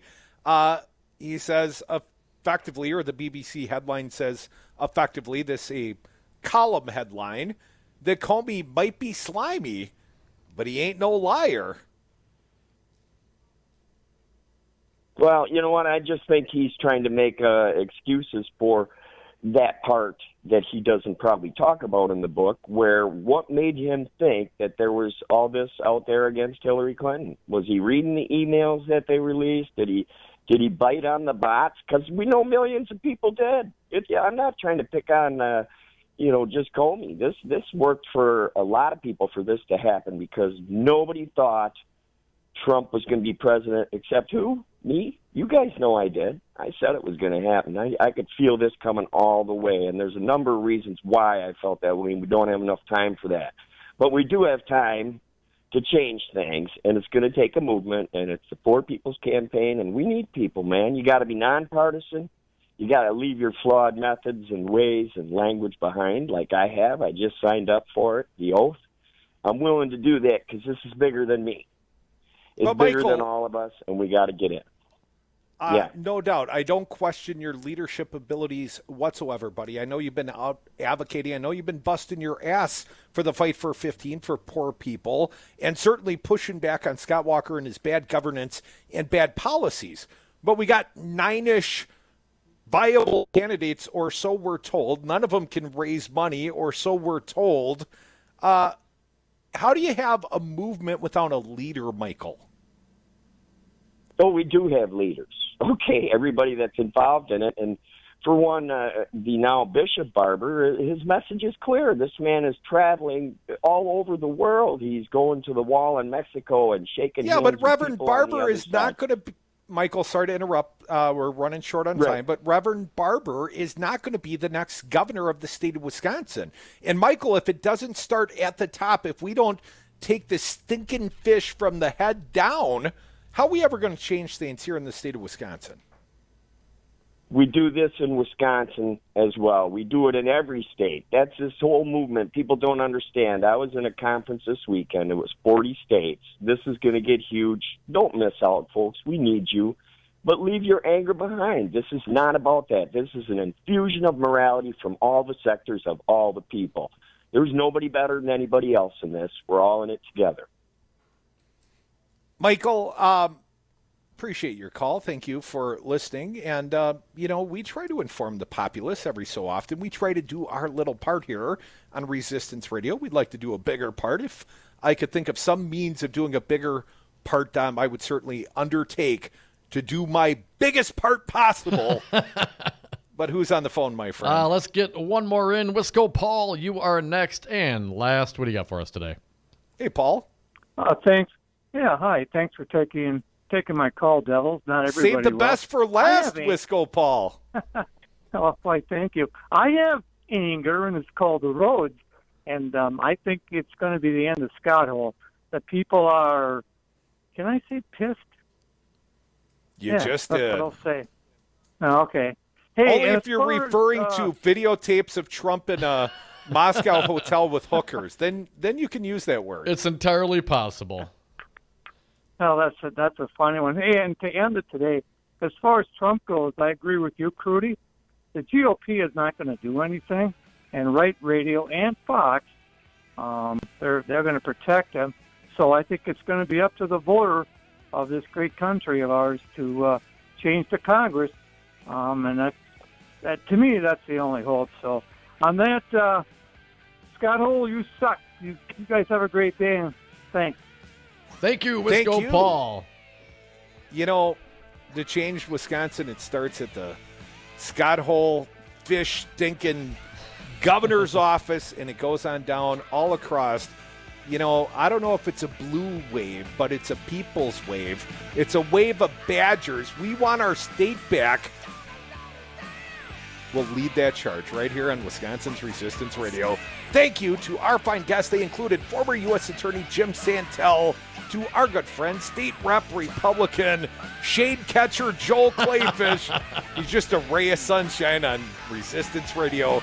Thank you all for listening. Tomorrow, Dom, I think it's going to be a really, really big show. I think you should tell all your friends and family.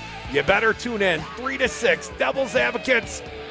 We will lead you to the promised land. Please tune in tomorrow. I think it's going to be another really big show.